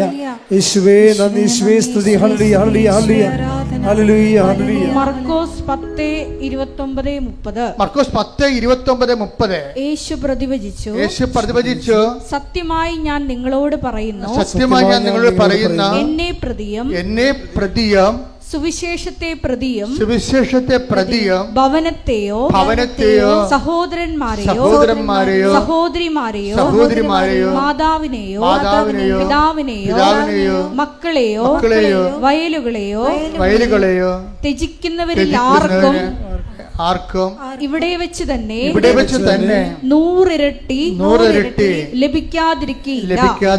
ഭവനങ്ങളും സഹോദരന്മാരും സഹോദരിമാരും മാതാക്കളും മക്കളും വയലുകളും അവയോടൊപ്പം പീഡനങ്ങളും വരാനിരിക്കുന്ന കാലത്ത് നിത്യജീവനും. യേശുക്രിസ്തുവിന് വേണ്ടി നമ്മൾ കൊടുക്കുമ്പോഴേ കൊടുക്കണ സമയത്ത് ചില ആൾക്കാർ പറയത്തില്ലേ, എന്ത് കൊടുത്താലും കൊടുക്കുമ്പോൾ കൊള്ളാമെന്ന്. മലയാളത്തിലുള്ള സംഭവമാണ്. എന്താണ് കൊടുക്കുമ്പോൾ കൊള്ളാമെന്ന്? നമ്മൾ എന്ത് കൊടുത്താലും 5 മാസത്തേക്ക് ഇങ്ങനെ നമ്മളെ കാണുമ്പോൾ ചിരിക്കും. 6-ാം മാസം നമ്മളെ കാണുമ്പോൾ കണ്ട ഇതുപോലെ ഉണ്ടാകത്തില്ല. ദൈവം അങ്ങനെ അല്ലെന്നായി പറയണത്. പറഞ്ഞ മനസ്സിലായില്ലേ? ഇപ്പോൾ കൊടുക്കുമ്പോൾ പാത്ത പറഞ്ഞ് തന്നെ കൊടുക്കണം. എന്താ വിഷയം എന്ന് വെച്ചാൽ നമ്മൾ ദൈവത്തെ സ്നേഹിക്കുന്നുണ്ടെന്ന് മനസ്സിലാകണത് നമ്മൾ ദൈവത്തിന് വേണ്ടി നമ്മുടെ ജീവിതം ചെലവഴിക്കുമ്പോഴാണ് മനസ്സിലായി. ഇപ്പം നിങ്ങൾ തന്നെ ഒരു ദിവസം എന്തുമാത്രം മനുഷ്യരെ എനിക്ക് വേണ്ടി പ്രാർത്ഥിക്കണത്. ഞാൻ വീട്ടിൽ കല്യാണം കഴിഞ്ഞ് ജീവിച്ചിരുന്നെങ്കിൽ പ്രാർത്ഥിക്കും ഇത്തിരി ആൾക്കാർ. അതാണ് സംഭവം. ഞാൻ കർത്താവിന് എൻ്റെ ജീവിതം കൊടുത്തപ്പോൾ ലക്ഷക്കണക്കിന് മനുഷ്യരല്ലേ നമ്മളെ പ്രാർത്ഥിക്കാൻ വേണ്ടി നിൽക്കണതും നമുക്ക് വേണ്ടി പ്രാർത്ഥിക്കണതും ശുശ്രൂഷകളെല്ലാം സഹായിക്കണതും എന്തെല്ലാം കാര്യങ്ങൾ. അതുപോലെ നിങ്ങളും എൻ്റെ ദൈവത്തിലെ ഇപ്പം ഇത് പ്രേക്ഷിത പ്രവർത്തനത്തിൻ്റെ സമയമാണ്. ഇപ്പം അച്ഛൻ്റെ കൂടെ പ്രേക്ഷിത പ്രവർത്തനം ചെയ്യണമെന്ന് ആഗ്രഹിക്കുന്നവർക്ക് വന്നിവിടെ ഒന്ന് നിൽക്കാം, ഒരു കുഴപ്പമില്ല. ഇപ്പം 5 കൊല്ലം വേണം 5 കൊല്ലം നിൽക്കാം, 3 കൊല്ലം വേണം 3 കൊല്ലം നിൽക്കാം, ജീവിതകാലം മുഴുവൻ വേണമെങ്കിൽ നിങ്ങൾക്ക് നിൽക്കാം. അതൊക്കെ പക്ഷേ നിങ്ങൾക്ക് ബോധ്യം ഉണ്ടാകണം ഈ വിഷയത്തെക്കുറിച്ച്. കാര്യം ഇവിടെ നിൽക്കുന്നവർ വെറുതെ ഒരു ധ്യാനകത്തിൽ പോയി നിൽക്കുകയല്ല. മാതാവിൻ്റെ പ്രത്യക്ഷീകരണത്തിന് സ്ഥിരീകരണത്തിനായിട്ട് ഞാൻ എൻ്റെ ജീവിതം കൊണ്ട് സാക്ഷിയാണെന്നുള്ള രീതിയിൽ പ്രത്യക്ഷീകരണത്തിൻ്റെ സാക്ഷികളാണ്. ആ കാര്യത്തിൽ ബോധ്യമുള്ളവരായിരിക്കണം വരേണ്ടത്. ആ കാര്യത്തിൽ ബോധ്യം ഉണ്ടാകണം. അല്ലാത്തവർ 5 കൊല്ലം ഈ പ്രത്യക്ഷീകരണത്തിൽ ബോധ്യമില്ലാത്തവർ 5 കൊല്ലം വന്നാലും പണിക്കാരാണ്. ആ പണി കഴിഞ്ഞ് പോവും. ഞാൻ അവരുമായിട്ട് വലിയ ബന്ധങ്ങളൊന്നുമില്ല ശരിക്കും പറഞ്ഞു. അങ്ങനെ എത്ര പേര് ഇവിടെ വന്ന് പ്രവർത്തിച്ച് പോകുന്നുണ്ട്. I am not seeing personally them. കാര്യം എന്നെ സംബന്ധിച്ചിടത്തോളം ഞാൻ നോക്കണത് എപ്പോഴും എന്താണ്? പ്രത്യക്ഷീകരണത്തിൽ ഇവർക്ക് ബോധ്യമുണ്ടോ? മാതാവ് ഇവിടെ പ്രത്യക്ഷപ്പെട്ടതായിട്ട് അവർക്ക് ബോധ്യമുണ്ടോ? അതനുസരിച്ച് തന്നെയാണോ അവരുടെ ശുശ്രൂഷകൾ മുന്നോട്ട് പോണത്? അവിടെ സംസാരങ്ങൾ മാതാവിൻ്റെ പ്രത്യക്ഷത്തെക്കുറിച്ച് നമുക്ക് കിട്ടുന്ന അറിവെന്ന് പറയുന്നത് ഒരു അഭിഷേകദാനമാണ്. അത് കിട്ടാതെ ആരെല്ലാം ഇവിടെ ഒരു ജന്മം ഇവിടെ നിന്നിട്ടൊരു കഥയില്ല. അപ്പോൾ വരാൻ പോകുന്നവരെ പ്രേക്ഷിത ആണായാലും പെണ്ണായാലും ഓർക്കുക, മാതാവിൻ്റെ പ്രത്യക്ഷീകരണമാണ് കൃപാസനത്തിൻ്റെ ആ ഹൃദയസ്പന്ദനമെന്ന് പറയണത്. ആ പ്രത്യക്ഷീകരണത്തെക്കുറിച്ച് ദൈവം തന്നെ നിങ്ങൾക്ക് ബോധ്യങ്ങൾ തരണത് അനുഭവങ്ങളിലൂടെ ആയിരിക്കണം. അതിലൊക്കെ ഒരു ആകർഷണം തോന്നിക്കഴിഞ്ഞാൽ തീർച്ചയായും പ്രേക്ഷിതനാകാനുള്ള ആവശ്യിക്കാതെ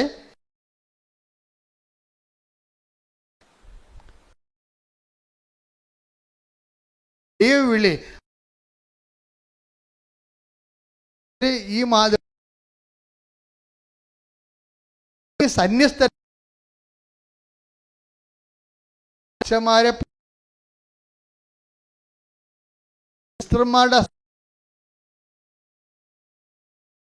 മുഴുവൻ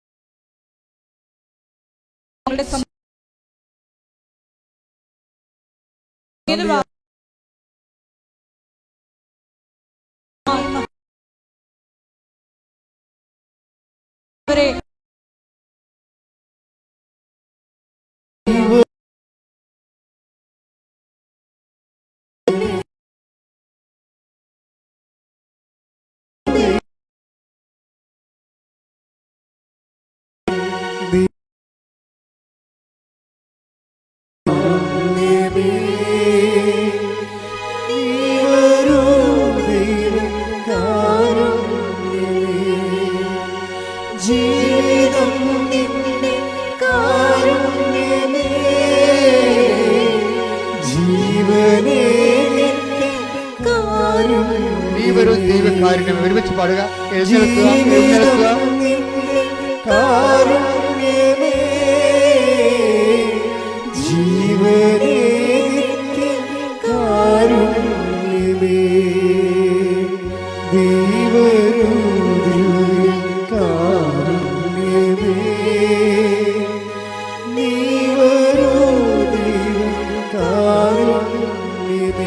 പാടി പ്രാർത്ഥിക്കാം. ജീവിതം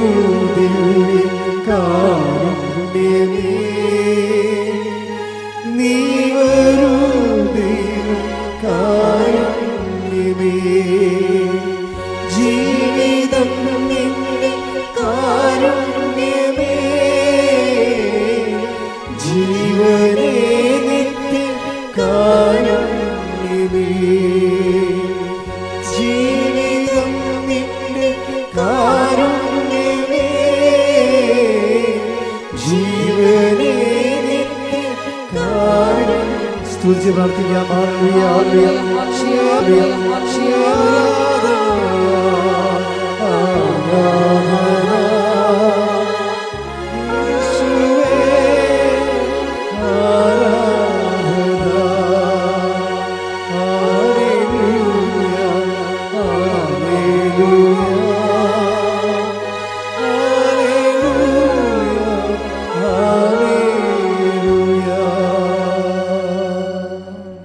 രോഗസൗഖ്യ പ്രാർത്ഥന സമയമാണ്. പരിശുദ്ധ പരമ ദിവ്യകാരുണ്യത്തിന് നേരവും ആരാധനയും സ്തുതിയും പുകഴ്ചയും ഉണ്ടായിരിക്കട്ടെ. പരിശുദ്ധ പരമ ദിവ്യകാരുണ്യത്തിന് നേരവും ആരാധനയും സ്തുതിയും പുകഴ്ചയും ഉണ്ടായിരിക്കട്ടെ. എൻ്റെ പ്രിയപ്പെട്ടവരെ, വളരെ സന്തോഷത്തോടു കൂടിയാണ് ഈ ധ്യാനത്തിൻ്റെ സമാപനത്തിൽ എൻ്റെ മനസ്സിൽ ഒത്തിരിയേറെ ഇന്ന് ഈ ധ്യാനം കൂടുന്നവരും ഇനി ഓൺലൈനിൽ കൂടാൻ പോകുന്നവരും അവിടെ രോഗഭാരങ്ങളെയും ജീവിത ദുരിതങ്ങളെയും പരിശുദ്ധമ്മയുടെ പ്രത്യക്ഷങ്ങളുടെ സ്ഥിരീകരണത്തിനായി ദൈവം ഏറ്റെടുക്കുമെന്ന് പരിശുദ്ധാത്മ പറയുന്നുണ്ട്. ശ്രുതിക്കട്ടെ. ഹല്ലേലൂയ, ഹല്ലേലൂയ, ഹല്ലേലൂയ, ഹല്ലേലൂയ, ഹല്ലേലൂയ. നീ വരൂ. ശ്രുതിക്കട്ടെ. ഹല്ലേലൂയ.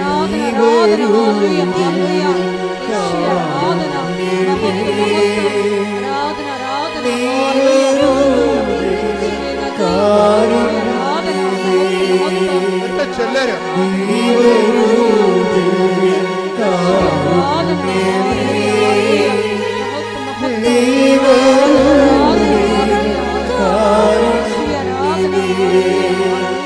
ജീവിതം നിന്റെ കാരുണ്യമേ,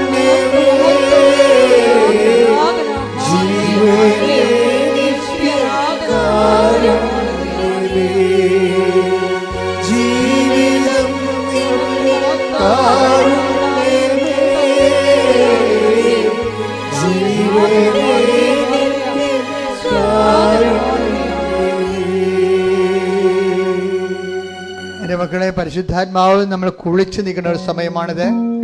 മാതാവ് ജീവനോടെ പ്രത്യക്ഷപ്പെട്ട അൾത്താരയിൽ അമ്മയുടെ ശാന്തമായ സാന്നിധ്യമുണ്ട്. ദിവ്യകാരുണ്യത്തിൻ്റെ സമയത്താണ് അമ്മ അന്ന് പ്രത്യക്ഷപ്പെട്ടത്. അതേ ഒരു ഫീലാണ്, അതേ ഒരു ആംബിയൻസിലാണ് നമ്മൾ നിൽക്കുന്നത്. അതേ അമ്മ, അതേ കർത്താവ് ഇന്ന് നമ്മുടെ ജീവിതത്തിലെ ഈ ആരാധനയിൽ പങ്കെടുക്കുന്ന ഓരോ മകനെയും മകളെയും കർത്താവിൻ്റെ തിരുമുറുവാർന്ന വലത് കർത്താൽ ആശീർവദിക്കുന്ന സമയമാണ്. കർത്താവേ, കർത്താവേ, കണ്ണീരോടെ പ്രാർത്ഥിക്കുന്ന കർത്താവേ, കണ്ണീരോടെ പ്രാർത്ഥിക്കുന്ന കർത്താവേ, സ്വർഗം തുറക്കണമേ, സ്വർഗം തുറക്കണമേ, സ്വർഗം തുറക്കണമേ.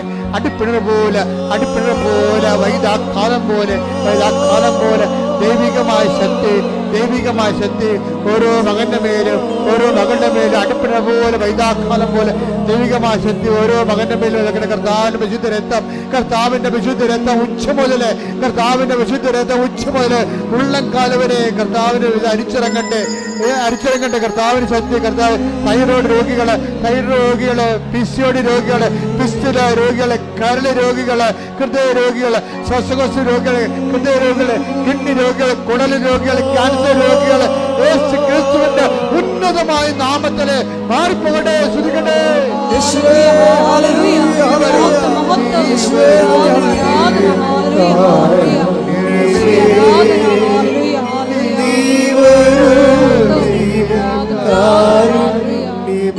പാടുക, എല്ലാവരും പാടുക. നീ വരൂ, നീ വരൂ കാരുണ്യമേ, നീ വരൂ കാരുണ്യമേ. കർത്താവേ, ഗർഭിണികളെ സമർപ്പിച്ച് പ്രാർത്ഥിക്കുന്ന കർത്താവേ, കർത്താവ് കുഞ്ഞുങ്ങളെ സമർപ്പിച്ച് പ്രാർത്ഥിക്കുന്ന കർത്താവേ, ഈശോ നിന്റെ തിരുമുറുവാർന്ന് വളർന്നു കയറാൻ കുഞ്ഞുമക്കൾ ഉണ്ടാകുന്ന നമ്മുടെ രോഗികളായിട്ട് കുഞ്ഞുമക്കളെ കണ്ണീരോടെ കരയുന്ന അമ്മമാരെ അവിടെ കുഞ്ഞുങ്ങളെ സ്പർശിക്കണമേ എന്ന് പ്രാർത്ഥിക്കുന്ന കർത്താവേ, നിന്റെ സ്വർഗീയമായത് കർത്താവ്, നിന്റെ ഉന്നതമായ നാമത്തെ മഹത്വപ്പെടുത്തുന്ന കർത്താവേ, മക്കളില്ലാത്തവരെ സ്പർശിക്കണ കർത്താവേ, ഭവനരഹിതരെ സ്പർശിക്കണ കർത്താവേ, സാമ്പത്തികമായ ക്ലേശങ്ങളുള്ളവര്, ഭാരങ്ങളുള്ളവര്, പരീക്ഷ എഴുതി നിൽക്കുന്നവർ, റിസൾട്ട് പ്രതീക്ഷിക്കുന്നവര്, കർത്താവെ ജോലിക്ക് വേണ്ടി പരിശ്രമിക്കുന്നവർ, ജോലി നഷ്ടപ്പെടാൻ പോകുന്നവർ, ലിസ്റ്റ് ക്യാൻസലാകാൻ പോകുന്നവർ, യേശു ക്രിസ്തുവിന്റെ ഉന്നതമായ നാമത്തില് മാർഗ തടസ്സങ്ങള്, ജീവിത ദുരിതങ്ങള് യേശുവിന്റെ നാമത്തിൽ മാറിപ്പോകട്ടെ. ശ്രദ്ധിക്കട്ടെ. ഹല്ലേലൂയ, ഹല്ലേലൂയ, ഹല്ലേലൂയ. യേശുവേ,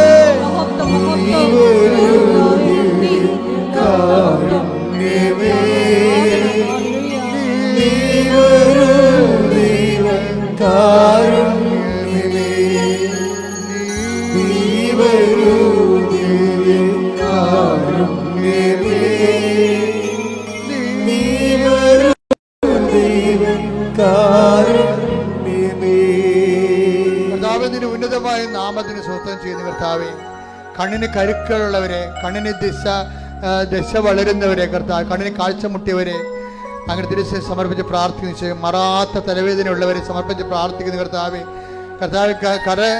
കണ്ണിൽ നിന്നും കാതിൽ നിന്ന് ഫ്ലൂയിഡ് വരുന്നവരെ, പഴുപ്പ് വരുന്നവരെ സമർപ്പിച്ച് പ്രാർത്ഥിക്കുന്ന കർത്താവ്, തൊണ്ടയിൽ മുഴയുള്ളവരെയും, തൈറോയ്ഡ് രോഗികളെയും, ടോൺസൈറ്റ് രോഗികളെയും, സ്പിറ്റുല രോഗികളെയും, സ്പോണ്ടിലൈറ്റിസ് രോഗികളെയും സമർപ്പിച്ച് പ്രാർത്ഥിക്കുന്ന കർത്താവേ, നിന്റെ വിശുദ്ധ പൗരോഹിത്യത്തെ മഹത്വപ്പെടുത്തണമേ. കർത്താവെ, സഭയിലുള്ള സാന്നിധ്യം പ്രകടമാക്കണമേ. എൻ്റെ കർത്താവിൻ്റെ ഉന്നതമായ നാമത്തിൽ ഏത് രോഗത്തിന് വേണ്ടിയാണോ, ഏത് ജീവിത ആവശ്യത്തിന് വേണ്ടിയാണോ, ഏത് ഡേറ്റ് ഇട്ട് പ്രാർത്ഥിക്കുന്ന വിഷയമാണോ, ഏത് രേഖ ആവശ്യപ്പെട്ടുള്ള വിഷയമാണോ, ഏത് ജോലി ആവശ്യപ്പെട്ട വിഷയമാണോ, ഏത് ഡേറ്റ് നിശ്ചയിച്ചുകൊണ്ട് അതിന് ശുഭകരമായ മറുപടി പ്രതീക്ഷിക്കുന്ന കാര്യങ്ങളാണ്, യേശുവിന്റെ നാമത്തിൽ മാതാവിന്റെ മധ്യസ്ഥത്തില് ദൈവിക ഇടപെടലുണ്ടാകട്ടെ. ശ്രുതിക്കട്ടെ. ഹല്ലേലൂയ, ഹല്ലേലൂയ, ഹല്ലേലൂയ. യേശുവേ, മഹത്വം, മഹത്വം, ആരാധന, ആരാധന, ഹല്ലേലൂയ. ദൈവപിതാവേ, ആരാധന, ഹല്ലേലൂയ, ആരാധന,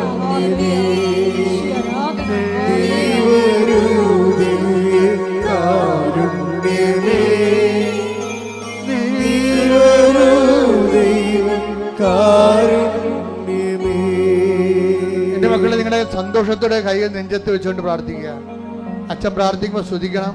കർത്താവിൻ്റെ അടിപ്പണ്ട പോലെ വൈദാഘാതം ദൈവികമായ ശക്തി നിനക്ക് വരുന്ന കാര്യമാണ്.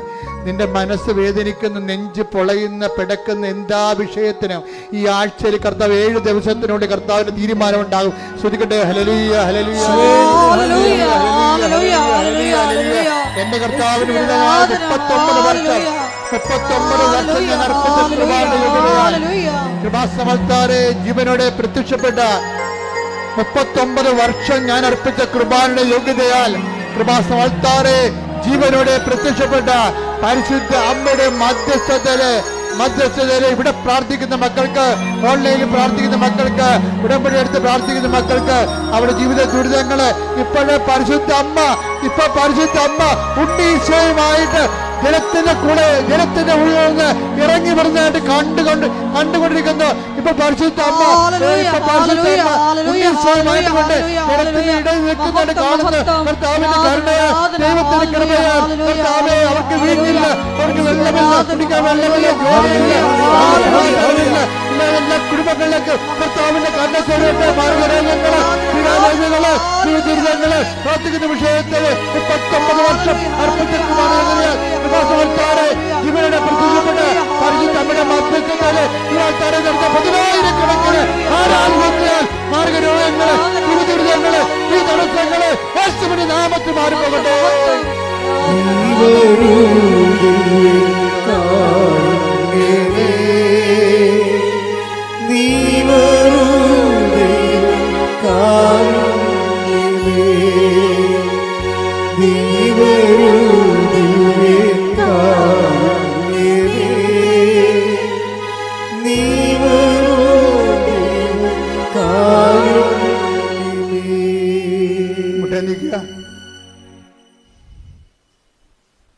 കൈകൾ കുപ്പിക്കൊണ്ട് കണ്ണടച്ച് കണ്ണ് തുറന്ന് കർത്താവിനെ നോക്കിക്കൊണ്ട് നിൽക്കേണ്ട സമയമാണ്. വ്യക്തിപരമായ ആവശ്യങ്ങൾക്ക് വേണ്ടി പ്രാർത്ഥിക്കേണ്ട സമയമാണ്. ഓൺലൈനിലുള്ളവരും പ്രാർത്ഥിക്കേണ്ട സമയമാണ്.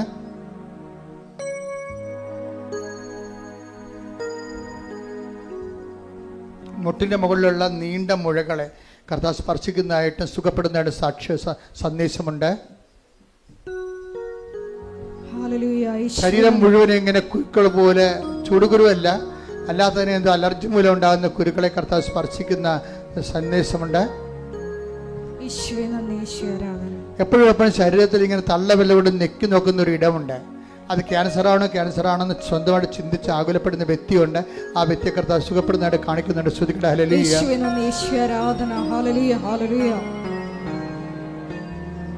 വ്യക്തിപരമായ ആവശ്യങ്ങൾ മൗനമായി പ്രാർത്ഥിക്കുക. ശ്വാസകോശങ്ങളെ സംബന്ധിച്ച് പ്രാർത്ഥിക്കുക. ശ്വാസകോശങ്ങളുടെ കർത്താവിൻ്റെ വിശുദ്ധമായ രക്തം കയറി ഇറങ്ങാൻ വേണ്ടി പ്രാർത്ഥിക്കുക. ശ്വാസകോശ കർത്താവ് സുഖപ്പെടുത്തുന്ന സമയമാണ്. ഇത് സാക്ഷ്യം പറയാൻ നിങ്ങൾക്ക് സാധിക്കാം.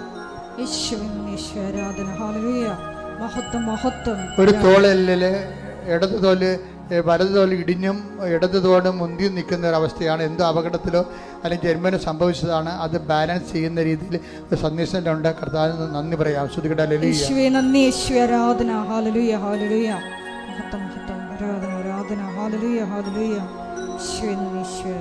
ഭവനമായി പ്രാർത്ഥിക്കേണ്ട സമയമാണ്. ഒരിക്കൽ കൂടി മരിയൻ ഉടമ്പടിയിൽ സമർപ്പിച്ചിരിക്കുന്ന എല്ലാ വിഷയങ്ങളും ദൈവമാതാവിൻ്റെ മധ്യസ്ഥതയിൽ ദിവ്യകാരുണ്യ സന്നിധിയിൽ സമർപ്പിച്ചുകൊണ്ട് നമുക്ക് ഒരു നിമിഷം മൗനമായിട്ട് പ്രാർത്ഥിക്കാം. ദൈവസ്നേഹത്തോടെ ദൈവിക പ്രത്യാശയിൽ മുന്നേറിക്കൊണ്ട് ഉടമ്പടി നിബന്ധനകൾ പാലിച്ചുകൊണ്ട് പരിശുദ്ധ അമ്മയുടെ പ്രത്യക്ഷീകരണത്തിൻ്റെ സ്ഥിരം സാക്ഷ്യമാക്കി ഞങ്ങളെ ഓരോരുത്തരെയും, ഞങ്ങളുടെ കുടുംബങ്ങളെയും സ്ഥാപനങ്ങളെയും ഈശോ ഉയർത്തണമേ എന്ന് പ്രാർത്ഥിച്ചുകൊണ്ട് നമുക്ക് ശിരസ്സ് നമിച്ച് ദിവ്യകാരുണ്യനാഥൻ്റെ ആശീർവാദം സ്വീകരിക്കാം.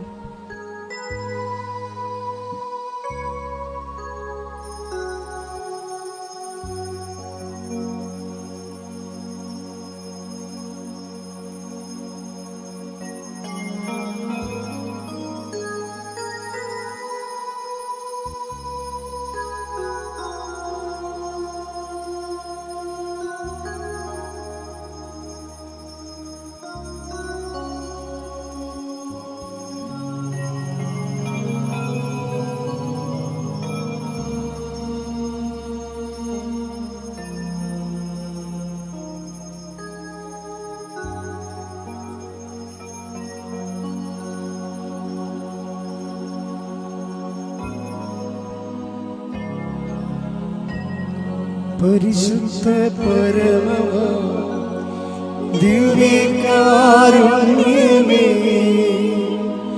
എന്നുമെന്നും അങ്ങേയ്ക്കാരാധന.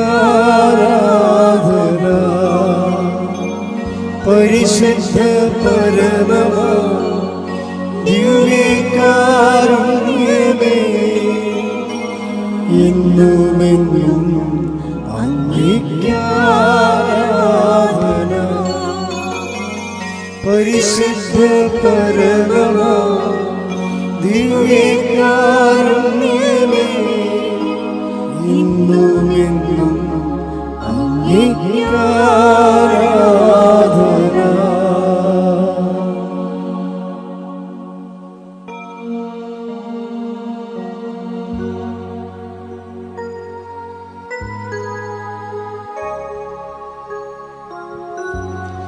ആവേ